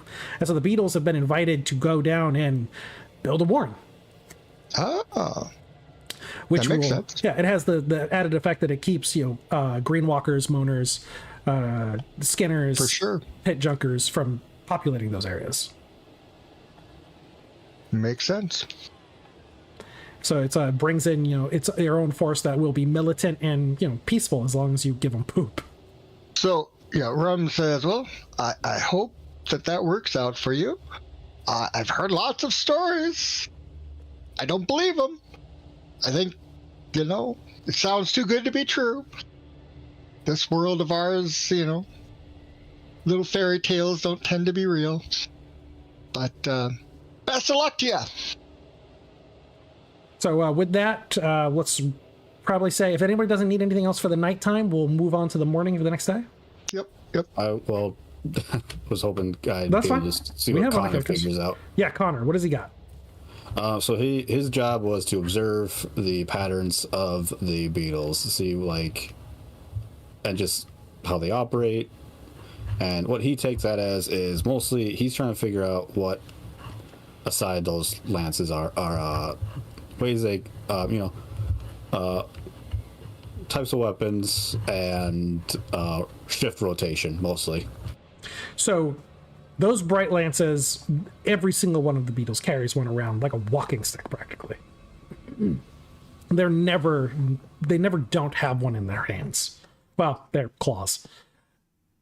There is one sled that none of them bother. It's a bit bigger than the rest of them, and they patrol around it, but they don't go into it. Whereas all the other ones, they're constantly inside and out of them all the time. They're conversing with the people from the town who are coming up and talking to individual ones. They do seem to have... They're not a collective. They are individuals amongst them. It's just harder for humans to pick out what those individualistic traits are. And after observing them for a few minutes, you do start seeing minor distinctive characteristics. Maybe a decoration, a slightly different pattern to a shell, ornamentation that one of them has done to added to their exoskeleton on different places, or scars that they've accumulated, different cuts to their clothing, or even the armor that they're wearing.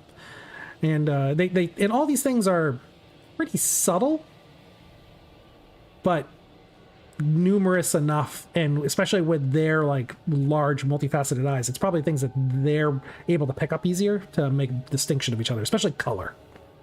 Okay. They seem to really like little color changes. Little tiny bit of red, tiny bit of green, tiny bit of yellow, things like that. A lot of primary colors. The young are being cared by the whole group as a cell, and you really haven't tried to figure out do they sleep? Because it doesn't seem like they do. They have periods where they just kind of sit around and don't do anything for a while, but it's not like any of them are curling up underneath a a tent somewhere or going into a rucksack and falling asleep. Like, just kind of like stand still and motionless for like an hour and don't do anything. I think I know what that is, but I do not think Cole would know what that is. Yeah. Not Cole, Connor would know what that is. It's stasis. That being said, as he's observing, To be fair, Cole would also not know what the hell that is. well, this is going to go with my next bit because as he's like observing this, he's going to make it a point to eventually find Kit to take over in the night shift, as he's quickly picking up like these guys aren't going to sleep, but I'm very much mortal and I will need to sleep. Yeah. But as before he does that, he notices Cole was kind of hanging around too and observing the group, especially the session of or class, the merchant class. So he approaches Cole and he hands off his water skin off to Cole, offering a drink. Much obliged. Cole will mildly up his take a swig, put it back down, hand it back.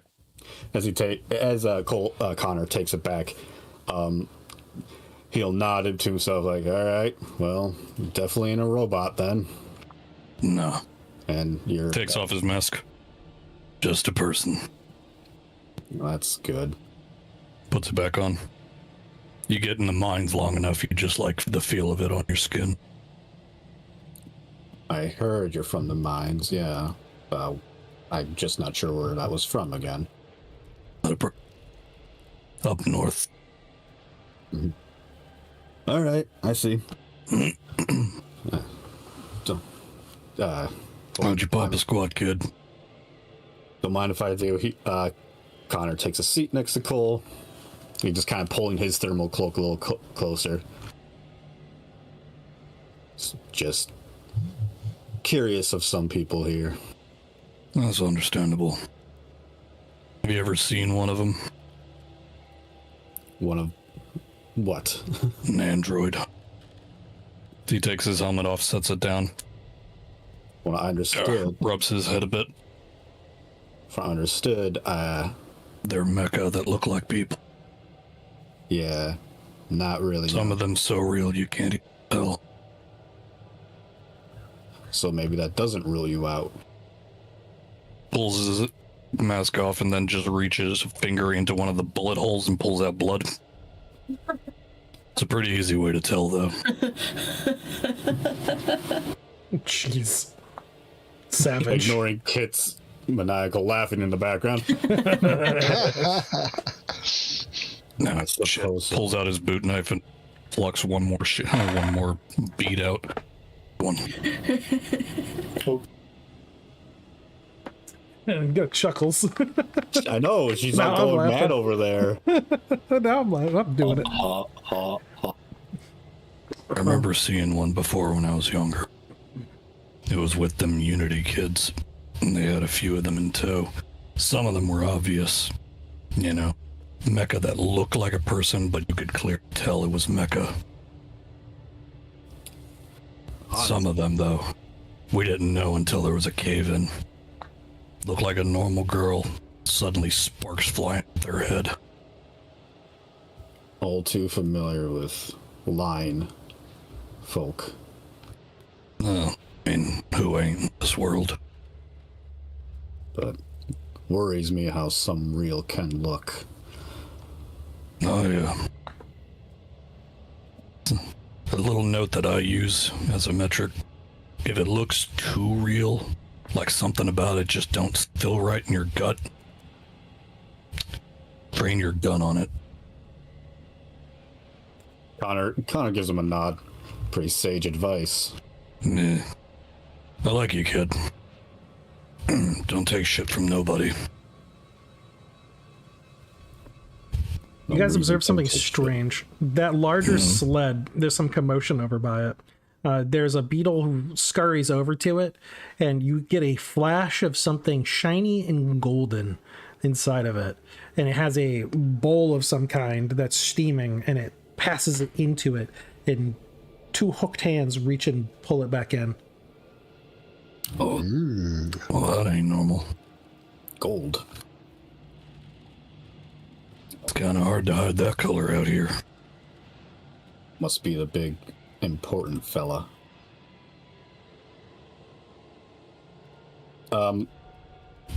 Yeah, Connor will make note of what the markings on that wagon. Yep. We might need to keep an eye out on that one. Connor's not from here at all, right? I would agree. Connor? Yeah. No, he's from High Rise. Oh, that's right. He's from High Rise. All right. So He's a Connor, native. a golden beetle. The only one that you know of is a very, very popular story of a golden beetle who was a hydraulic knight.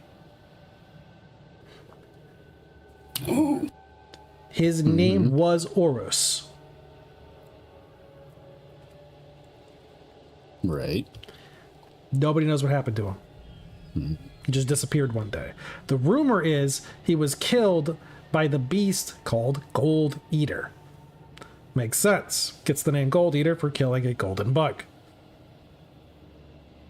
But not a lot of people have ever seen it. Because anyone who does see Gold Eater usually dies.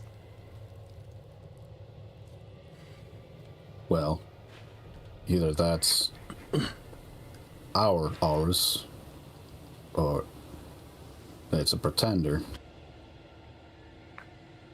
Or, if it is ours, I hope Gold Eater doesn't hold a grudge. Last thing we need is that thing showing up. I'd agree. That doesn't exactly sound like a good thing.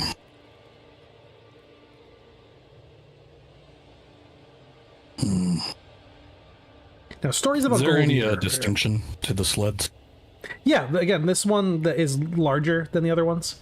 It actually has like an occupant who's inside of it. So there's it has some dimensions to it where somebody could possibly move around inside of it, be able to rest comfortably.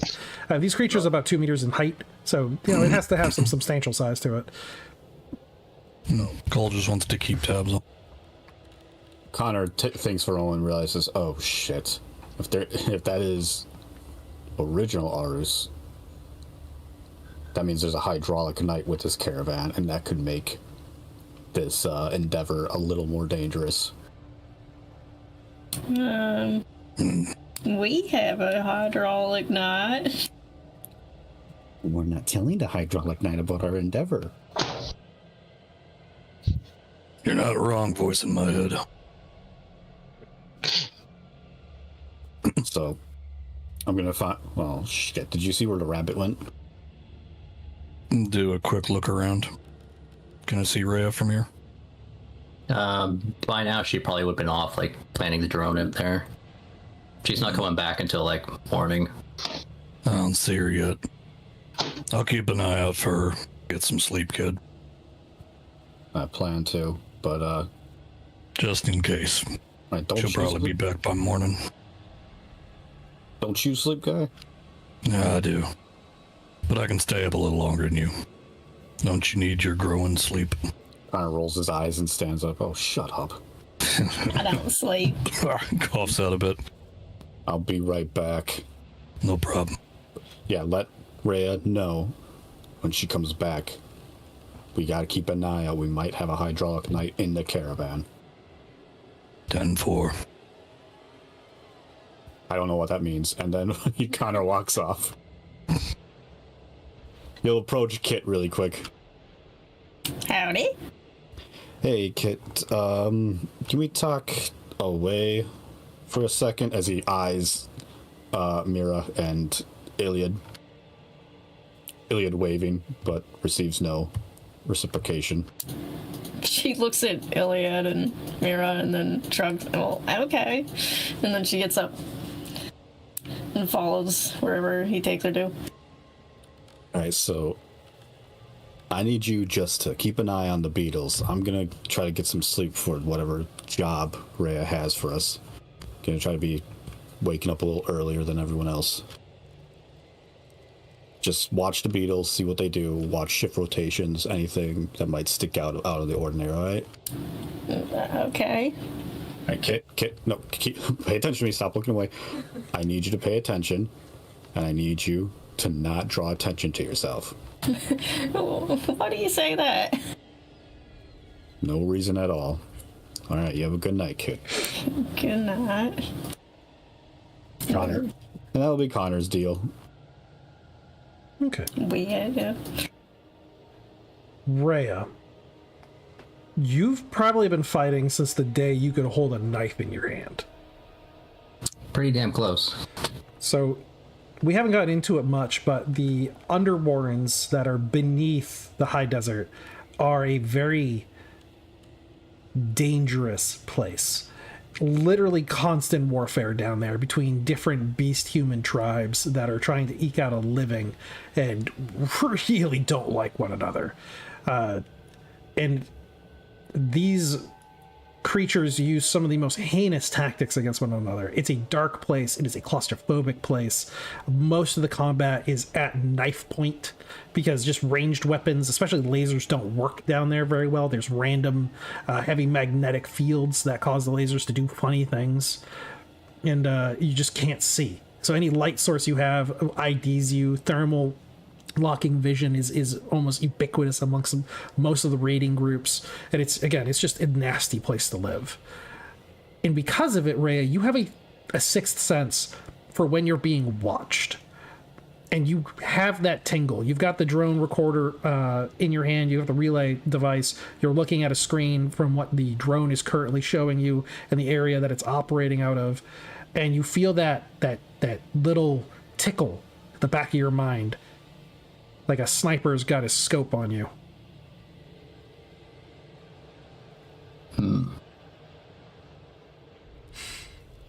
Well, she's gonna arm up and kind of move position. So you're in an area, probably again, you're smart, you know how to keep hidden. You're in the shadow side of a dune, you're not breaking any horizon lines. Nobody can really get long. You have no long line of sights towards you. Everything you can see around you is a crested hill, and on one of those crests is a silhouette. It's standing very tall against the dark, the twilight, or against the starry sky. It's holding some kind of staff in its hand, and it's definitely standing on top of silt striders. So it's standing almost at 3 meters. That staff looks like a radio receiver or transceiver. It's very tall and has a bunch of like spikes coming off of it in different weird angles. Like somebody had taken an old antenna off of a house and stuck it onto a big old pole. And they're just standing there staring at you. So Maria did get was it some kind of thermal vision from Ronan? Yep. I didn't write it down. I actually kind of forget what that was. Can she use that? For the thermal scope? Yeah, you could use it. She can use that to kind of get a better idea of who's standing up on the hill? Yep. Thermal scope shows nothing. That's fucking creepy. What about the drone? Drone doesn't see anything either. Drone's out patrolling the area, looking for stuff. Oh, okay, right. And not in the vicinity. And I need you to take a perception-based check, really, like just a quick spot as you look at the relay. Type E. Oh, yeah, she got that. Oh yeah, nice. It's a recording. It's recording? It's looping. Oh. Your drone got back hacked. So, it's gone, huh? It doesn't mean it's gone. Like it might still. You're getting a positive signal from it, but what it's seeing is looping. Can she recall it back? Does it have like an automatic return function? Yep, it'll automatically return once it gets down to half battery.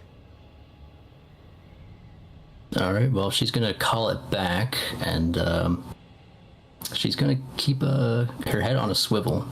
Again, you can see that person who's silhouetted up on the hill. That's what I mean. Like you could see someone there. Even like as soon as you take down the thermal scope, they're still there. Your thermal scope shows no heat. Son of a bitch. It's probably a robot. Robots operating at night have to have a heat source. Oh yeah, that's right. Right. All right. I guess I have no choice. Ray's gonna extend out her silt striders, and she's gonna start making her way towards the silhouette. As you get closer, you recognize that strange, like fuzzy pattern of a holographic projection. Called it. And despite it's and also the way that it kind of hovers off the surface of the ground, like it's not quite in sync, it's not perfectly level with it.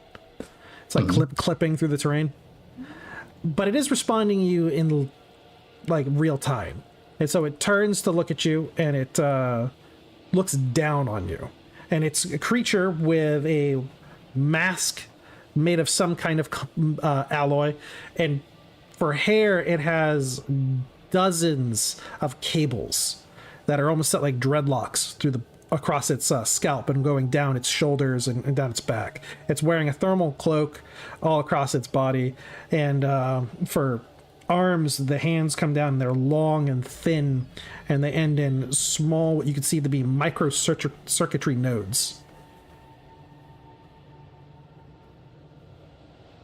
If any of those touches something that's robotic, it would hack it. So it seems like she already got to the drone. Can Riff see where the projection is coming from? It's got to be coming from either above or below. If it was below, there should be a device right there. If it's coming from above, then it's being projected down. It could be a small drone above you somewhere that's just too dark to notice. And it must be coming at some pretty good distance, because the projection is mostly got no color. It's mostly black and white, and the resolution isn't great.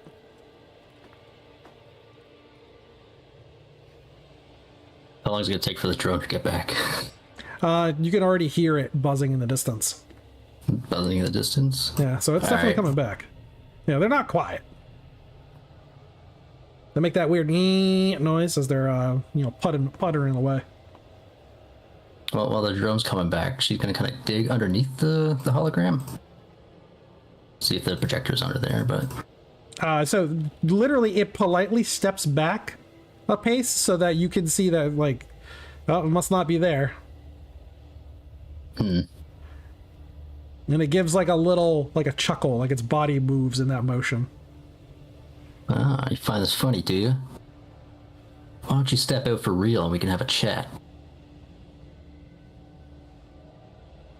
It looks around the area about it, and then it takes its long radio staff and it points down into the desert in a direction far away. So by G1. And we're at G3 now? Yeah, if you want to be. You could be G3. Oh, okay. Oh, yeah, I'm just going quick here, but... yeah, that's a little too far for me, but I know you can hear me. You can see on the distance there, just cresting over another hill, just again, a blurry line against the stars. The dust cloud. It's big. Sorry, a dust cloud? Yeah, it's large. She brings up her scope to look at it. There's something moving over there. Something that at 20 kilometers you can see. Let's turn it back to the hologram. Are you the one messing with my drone? It just nods once. Can you stop? It raises its little antenna, and the drone, the feed comes back to you live. And you can see all around you. It's back to normal? Yep.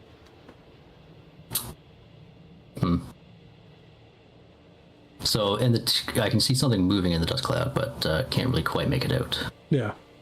It's large enough, though, that it's not like multiple people walking. It's a single thing. Right. Probably never seen anything like that before. You've heard stories. Fog monsters. All right, she's going to take note of this, but she's going to still keep on with her mission. She's going to plant that drone ahead in an ambush spot. Turns over to the hologram. Yeah, thanks for the warning. Don't mess with my shit next time. From your receiver, there has a little audio relay on it, so you could like listen to things that the drone can hear, and a voice comes through it, and it's not human. It's very digital. And all it says is, He's coming. Clearly.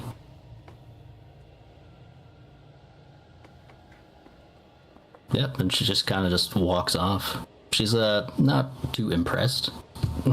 Yeah, right. It's like, okay, I spooky guy. wasted her fucking time out here. Yeah. All right, spooky creature that obviously can't harm me. Like, seen worse than you. Walking up to that thing was a bit of a risk, but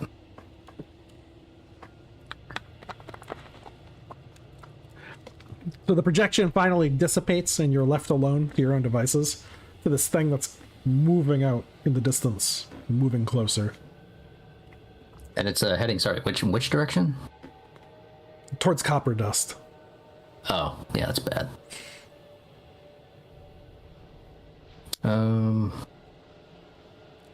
Right.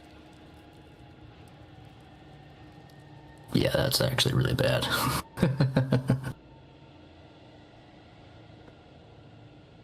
All right. She's 20 kilometers. Okay, yeah. So she's gonna abandon what she's doing right now, so at the pretext of doing the perimeter sweep, and she's gonna run down to the area she had hand in mind. And I mean, like, she's gonna book it. So with a Silt Strider, she can run 20 kilometers an hour. Yeah, she can definitely move. So I imagine probably within a few hours she could hit her destination to plant the drone and make it back to Copper Dust. Yeah, without an issue. Yeah. Is that thing moving fast enough that's going to hit Copper Dust in a couple hours? From what you could see, scaling it out, maybe dawn. All right, good enough.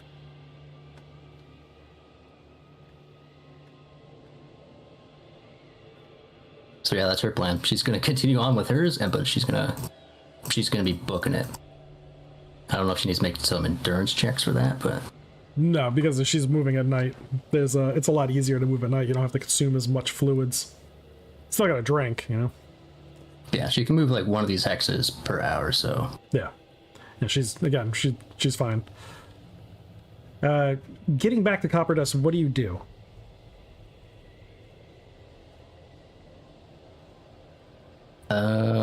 so it's probably dawn. It's dawn now. Yeah, you probably have like another hour. It's the pre-dawn. It's gray on the horizon line.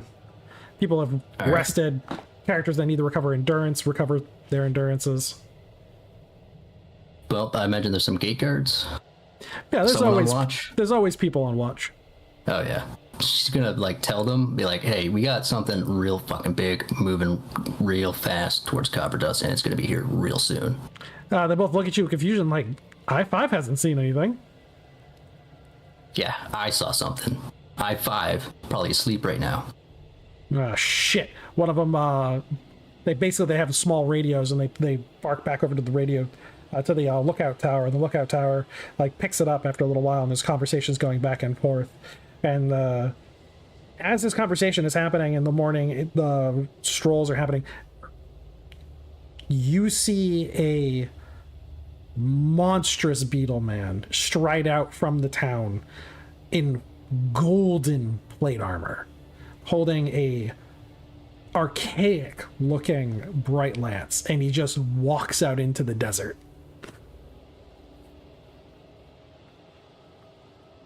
She just whistles. Like, holy shit. And like all the guys at the guard are like, what the hell is that? They've never seen one before. So the rest of you, what are you doing in the early morning hours? Like, as you're waking up, it's pre-dawn, it's gray. Some of you probably not even awake. Well, kid's asleep. Cole's still out, like he's lost a bit of blood. Oh, snooze. Did nobody patch him up? Steele's sleeping off a hangover. For the most part. He had way too much of Ronan's, like, sticky juice.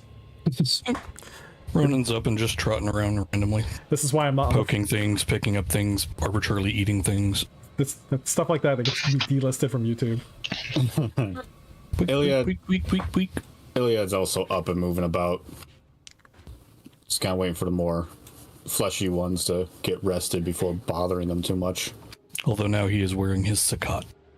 During the time, Mira, during the nighttime, did you access that file?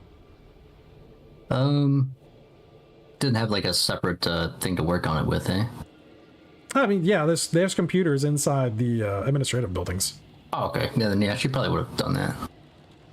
Did everyone see the golden beetle, or just Anyone who rat? was awake, like getting their morning Oh, ablutions shit. done, breakfast, yeah.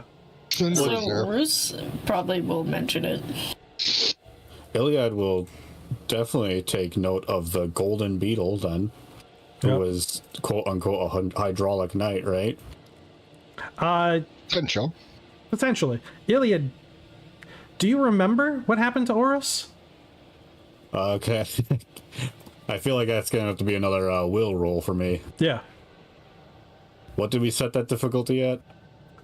For this one, what happened after the fall of Bittertoe, so I don't know if he's going to know it or not. Oh, he probably know, or at least heard of it. Okay, so then we won't have to make the check then. Oros died. He died fighting Gold Eater. But this fella does he look anything like Oros? Yeah, he looks just like him. Well, Now, you know okay. the beetle men have relatively shorter lifespans than humans. And this could probably represent 3 generations down if Oros had sired any children. This could be his descendant. So, with that, actually, Iliad, instead of doing his typical greeting, he kind of gets transfixed, and watching the beetle leave town, he just kind of wordlessly follows after him. Well, if he does that, Cinder's going to track him. Oh yeah, spot that lady's walking out there. That's when Cinder sees the giant golden bug just walk out of his sled and head towards the outer reaches of the city. Not the town. something I've seen before, but Yeah. okay then. Make sure he's got his gear with him and starts following. So Mira, in these early morning hours, as the sun is starting to race across the horizon line, you open up that file Yes. and you see an image of a woman wearing a odd helmet with a horsehair plume. She has a spear in her hands, and she says that I am Athena. And she begins this dialogue that sounds a lot like the opening bit of like a video game. Hell yeah. It's definitely an entertainment piece. It's it's just going through a scroll text of like, you're the hero, you've been selected by the gods to challenge evil. It's all very trope laden, and it's just a short video and audio file, MP4. And then when Curious. it just completes and turns off, and that was that. It was the oddity. Help me, Obi-Wan Kenobi. Yeah. Get my own hope. Into the trash bin. Yeah. No, I'm just joking. Yeah, like, delete. Yeah. Oh, that's a useless piece of... That's a junk file. The sequel's better, huh? To access more story, please please pay $5.95. It's it's gotcha mechanics. Gross. You gotta unlock a new character. Yeah. What is that thing where like they put the passcode in the book? Yep. Oh no, old school freaking protections. Yeah. Oh my god. So yeah, it just plays this like little intro to some kind of adventure game. Like, oh, all right, well that happened. Now you are familiar that the central deity of the Hydraulic Knights was a AI named Athena. That's about it. That's about it. Well, that's about All right. all you know. I mean, you're not a Hydraulic Knight yourself, so Well, no, yeah. it's like, all right, yeah. I mean, there was an AI. Her name was Athena, and she was central to their whole like knightly order. And rumor is that she's dead. All right, yeah. Mira's she's gonna keep that file, but she's gonna zip it up because she was actually planning on talking to Iliad sometime in the future about the Hydraulic Knights. Oh boy. Yeah, fun, right? A lot of past coming up for Iliad in these last couple of days. I don't know if I can visit this right now. It's like, oh, this is getting really heavy. I just got my eye back, and It's all this stuff's happening at once. My ex came back. Huh. Stop talking to me about things. I'm old. So Rhea, you see this guy go past. What Connor, Kit, Roos, Cinder's going out there tracking it. Like, what the hell? What's Razor doing? I mean, Rum? Yeah, Razor Girl, Rum Red. Razor Girl. Yep.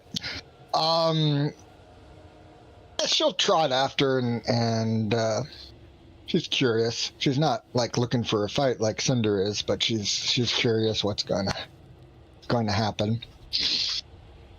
What about Whiskey and Tango? WTF. Yeah, Yep. Whiskey Tango and Argo. I know you missed a lot of the session, so you don't know necessarily what's going on. But big ass golden beetle man just suddenly popped out of one of these sleds that the beetle men had brought in as a caravan, and he had been hidden the entire time till he appeared right now, and he's got this huge bright lance, which is a laser weapon in his hand. He's just striding out in the desert for some reason, while Rhea just came in with a warning like, hey, big dust cloud coming out of G1, and the guards were like, what the fuck are you talking about? And now they're trying to get a hold of I-5, which isn't communicating back. That's not good. Fun. Because this curious Argo immensely, because, ooh, hey, shiny thing, I want to dismantle it, and then Yeah. it works. Argo's, how many tech skills does Argo have? Many. He has electronics, Oh, right? a- Bio. Yeah, so I'm assuming part of the team has- Let me check. I think he has robotics, at least. Yeah, he does. Yeah, I have robotics and electrical. Okay, cool. So when you're listening to the guys who are talking back and forth on their radios, you recognize immediately a white noise burst pattern. It's a jamming signal. Oh. Oh, lovely. Like, you know what that is instantly. Like, you've heard that so many damn times from, like, EM interference. Like, someone's jamming their radio communications back and forth. It's an active jam, too. Somebody's, like, up there doing it. Now, those things, it's a mecha! yeah, those things require a lot of energy. They put up a lot of heat. And they're either directional, like you have to have it pointed at the thing you want to do, or it has to be very close range. Fun. So whatever's doing it needs line of sight. Now that line of sight can be dozens of kilometers, especially if it's This is true. relay is being disrupted from a lower place to a higher place. But still, I mean, a lot of flat land, and there's only flat land out to the west and south that can see I-5. That's where this big ass thing's coming from.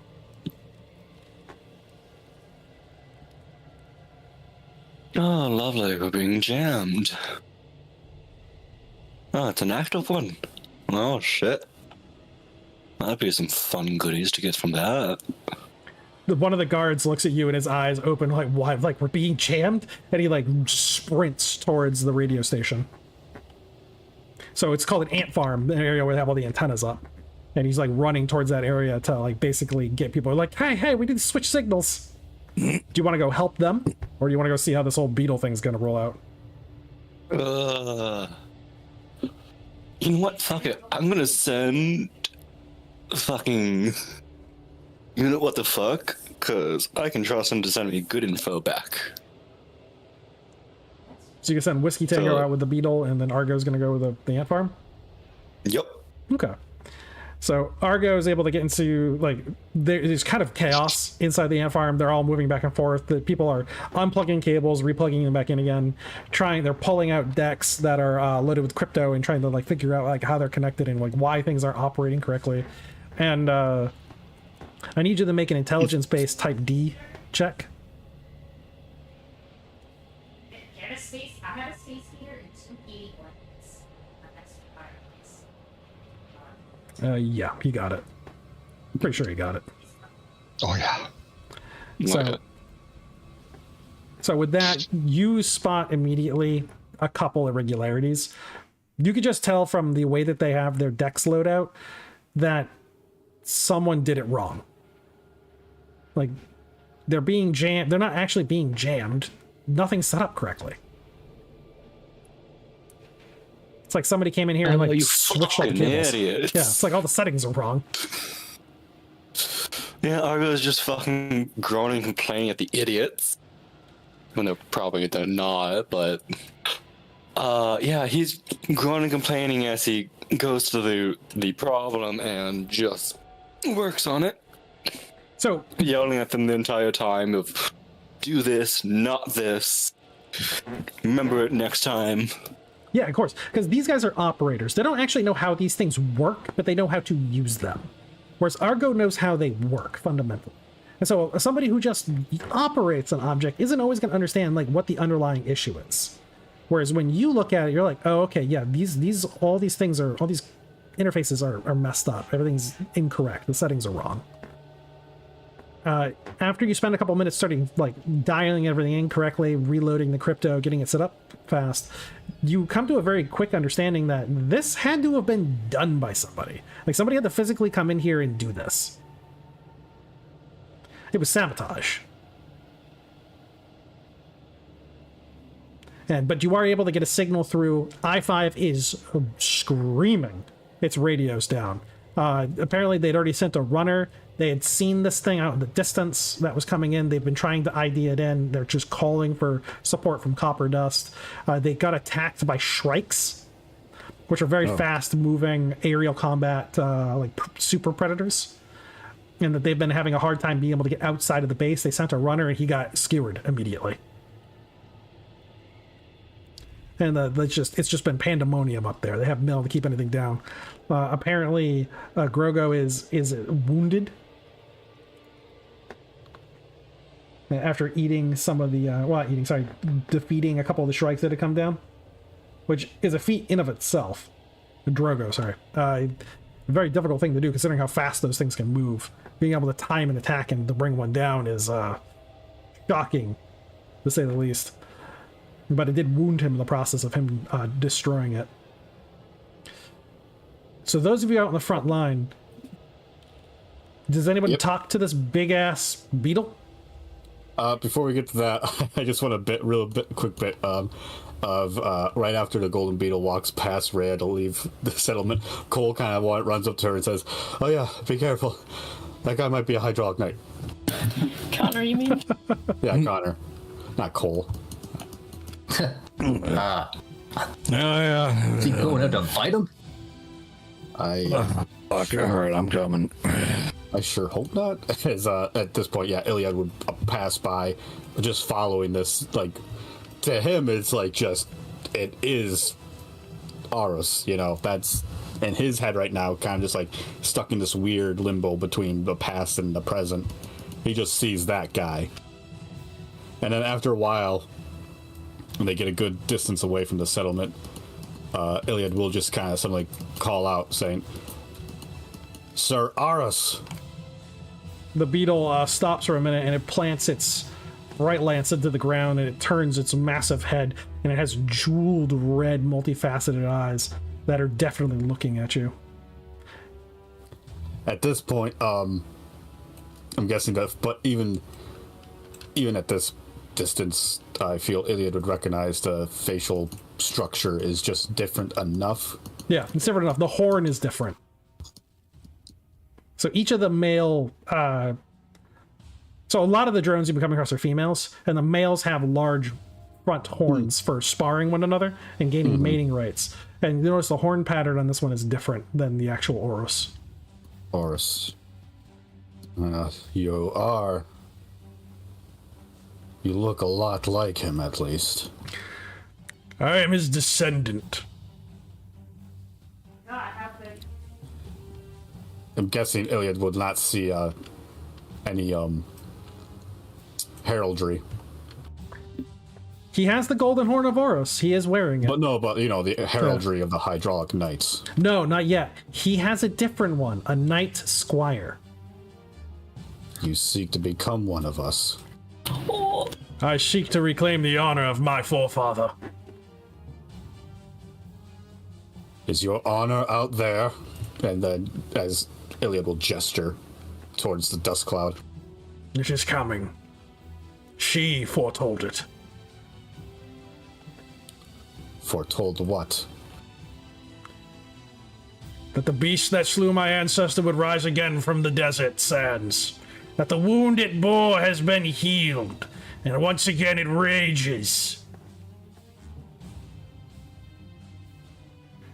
So you seek your Hush.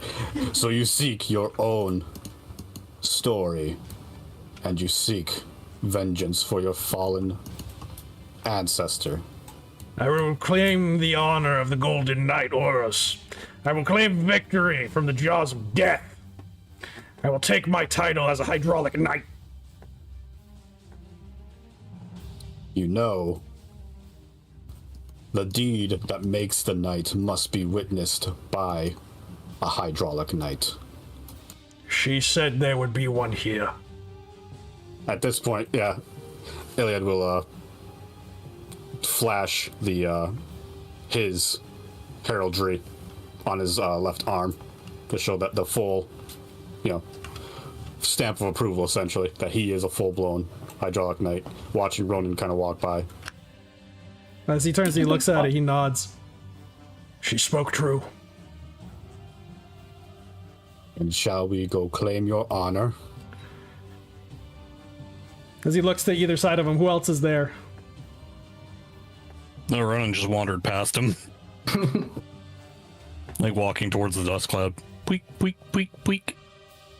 Cinder's there, but is trying to see if he can raise people with his radio, considering he's also confused why there's no communication.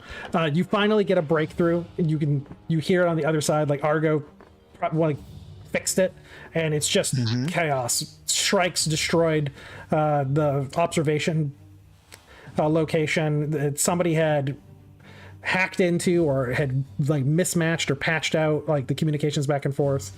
It was just things got fucked up. But someone was trying to warn Copper Dust that there was something coming, and they just couldn't get through. Okay, Cinder's going to convey this to everyone that's standing around there. We've been hacked. Something's Sabotage. going down. Something big. She said it would be this way, that all others would be barred from our battle. I see. Someone or something is setting this up. Setting it up? No, she divined it. Who is she? As it turns to look at you, and the goddess. There's a very long pause from Iliad for hearing that. How? She came to me. She came to me in a dream.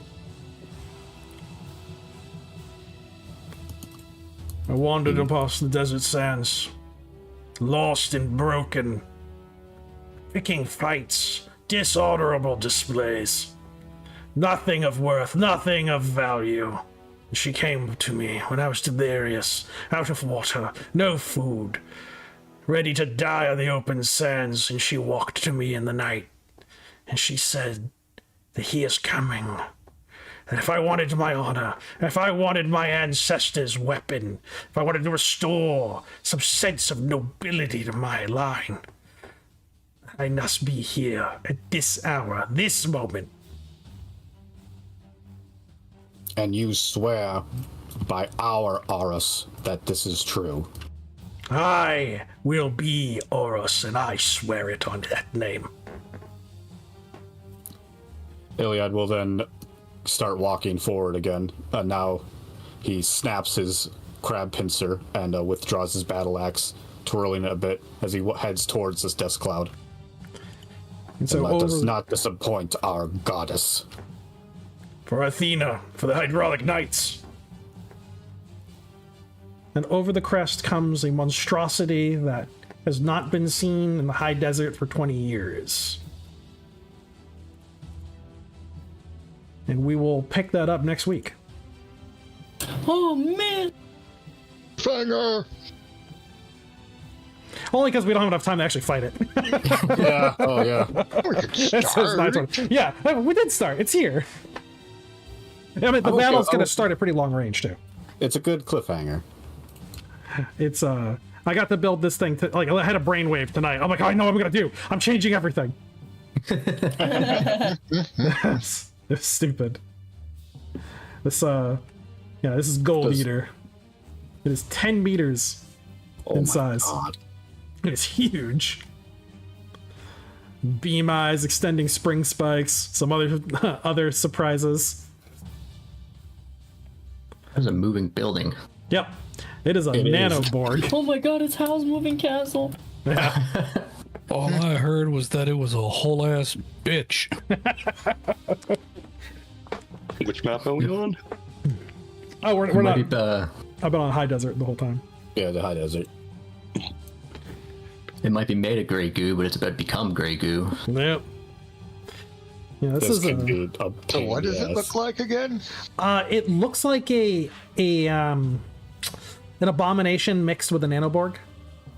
Okay. So it has multiple limbs that it can move on. It has steel whips across its back. It has a strange appendage that it can mold and shape into an extending spring spike. It also can form eyelets almost anywhere on its body and project an energy beam from them. Ooh, that's nasty. And so that's some of the stupid stuff this thing can do. It also has on its back a golden desiccated beetle that you see as it's rising over the sand dunes and crashing down into the valley near Copper Dust. Is the hydraulic knight Oros still clutched onto its back, holding a bright lance buried into its hide.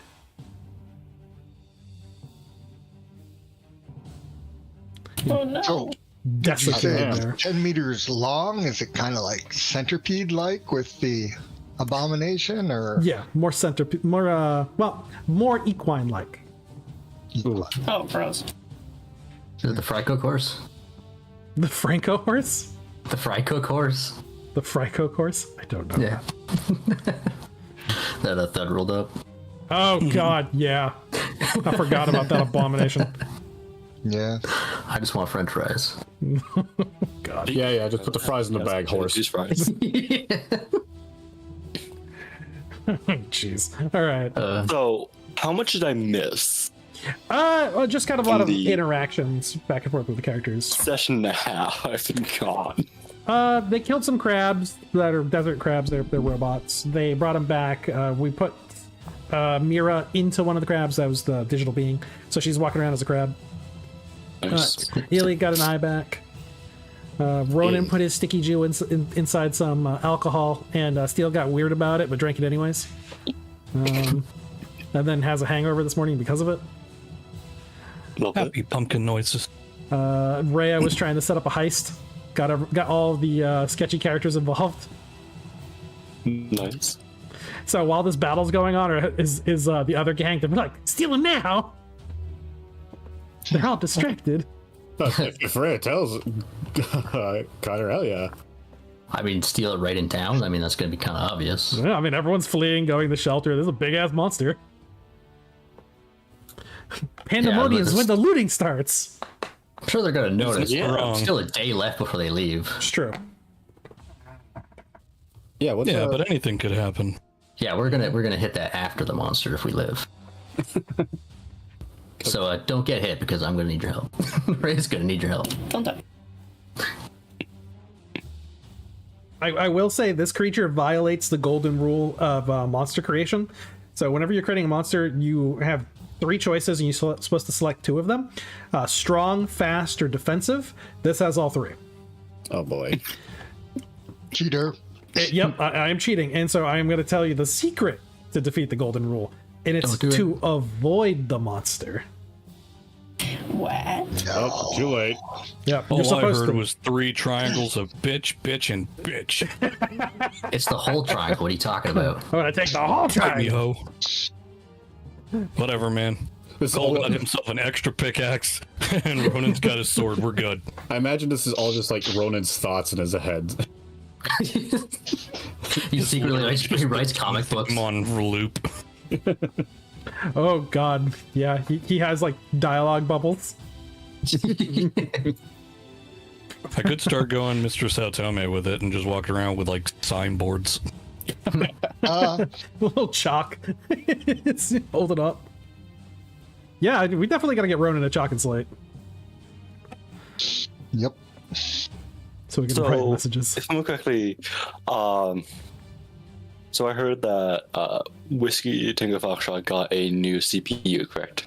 We haven't been able to program it yet, Yeah. Okay. but we do have it. We tried to hack it, and it was an unsuccessful hack attempt. Damn. So you reprogrammed it instead to be like a guard dog until you can figure out how to hack it to replace Whiskey Tango Foxtrots. Yeah, so if you want to send it into combat next week, you definitely can. I'll have the token fully statted out. That meant they already are statted out, so you can just control it. It's got a long range weapon, so it'll help. Nice. Yeah, but with that, anybody, Mutant Epoch, you can buy it at rpg.drive-thru.com. You get the expansion that came out a month ago. Also, I believe the next book coming out is... crap, I can't remember. Wasn't he going to do the novels next? Yeah, or- he's doing the novels. There was one more one day dig that was coming out. Can't remember the name of it. It was in the Discord. Yeah, join our Discord. Link's going to be in the description for that as well. You can definitely gain a lot more information from the rest of us and see what other things we're building. And I am going to be doing a supplemental for the High Desert. Yeah. So Yes. it's going to be the relics of the High Desert. We're probably going to start with zap guns. Sure. Yeah. And it's going to have illustrations and descriptions, stats, and it shouldn't be more than 3 or 4 pages. It'll be fairly short because there's not too many different kinds of zap guns. And that'll be the first of... You need pictures. yeah. That'll be the first of the High Desert supplementals. So yeah, thank you everybody for listening. Thanks guys for playing. I appreciate you, all of you, especially with dealing with my insanity. And I will catch you all next week for the Mutant Epoch. Awesome. Yeah, thank you. Yay.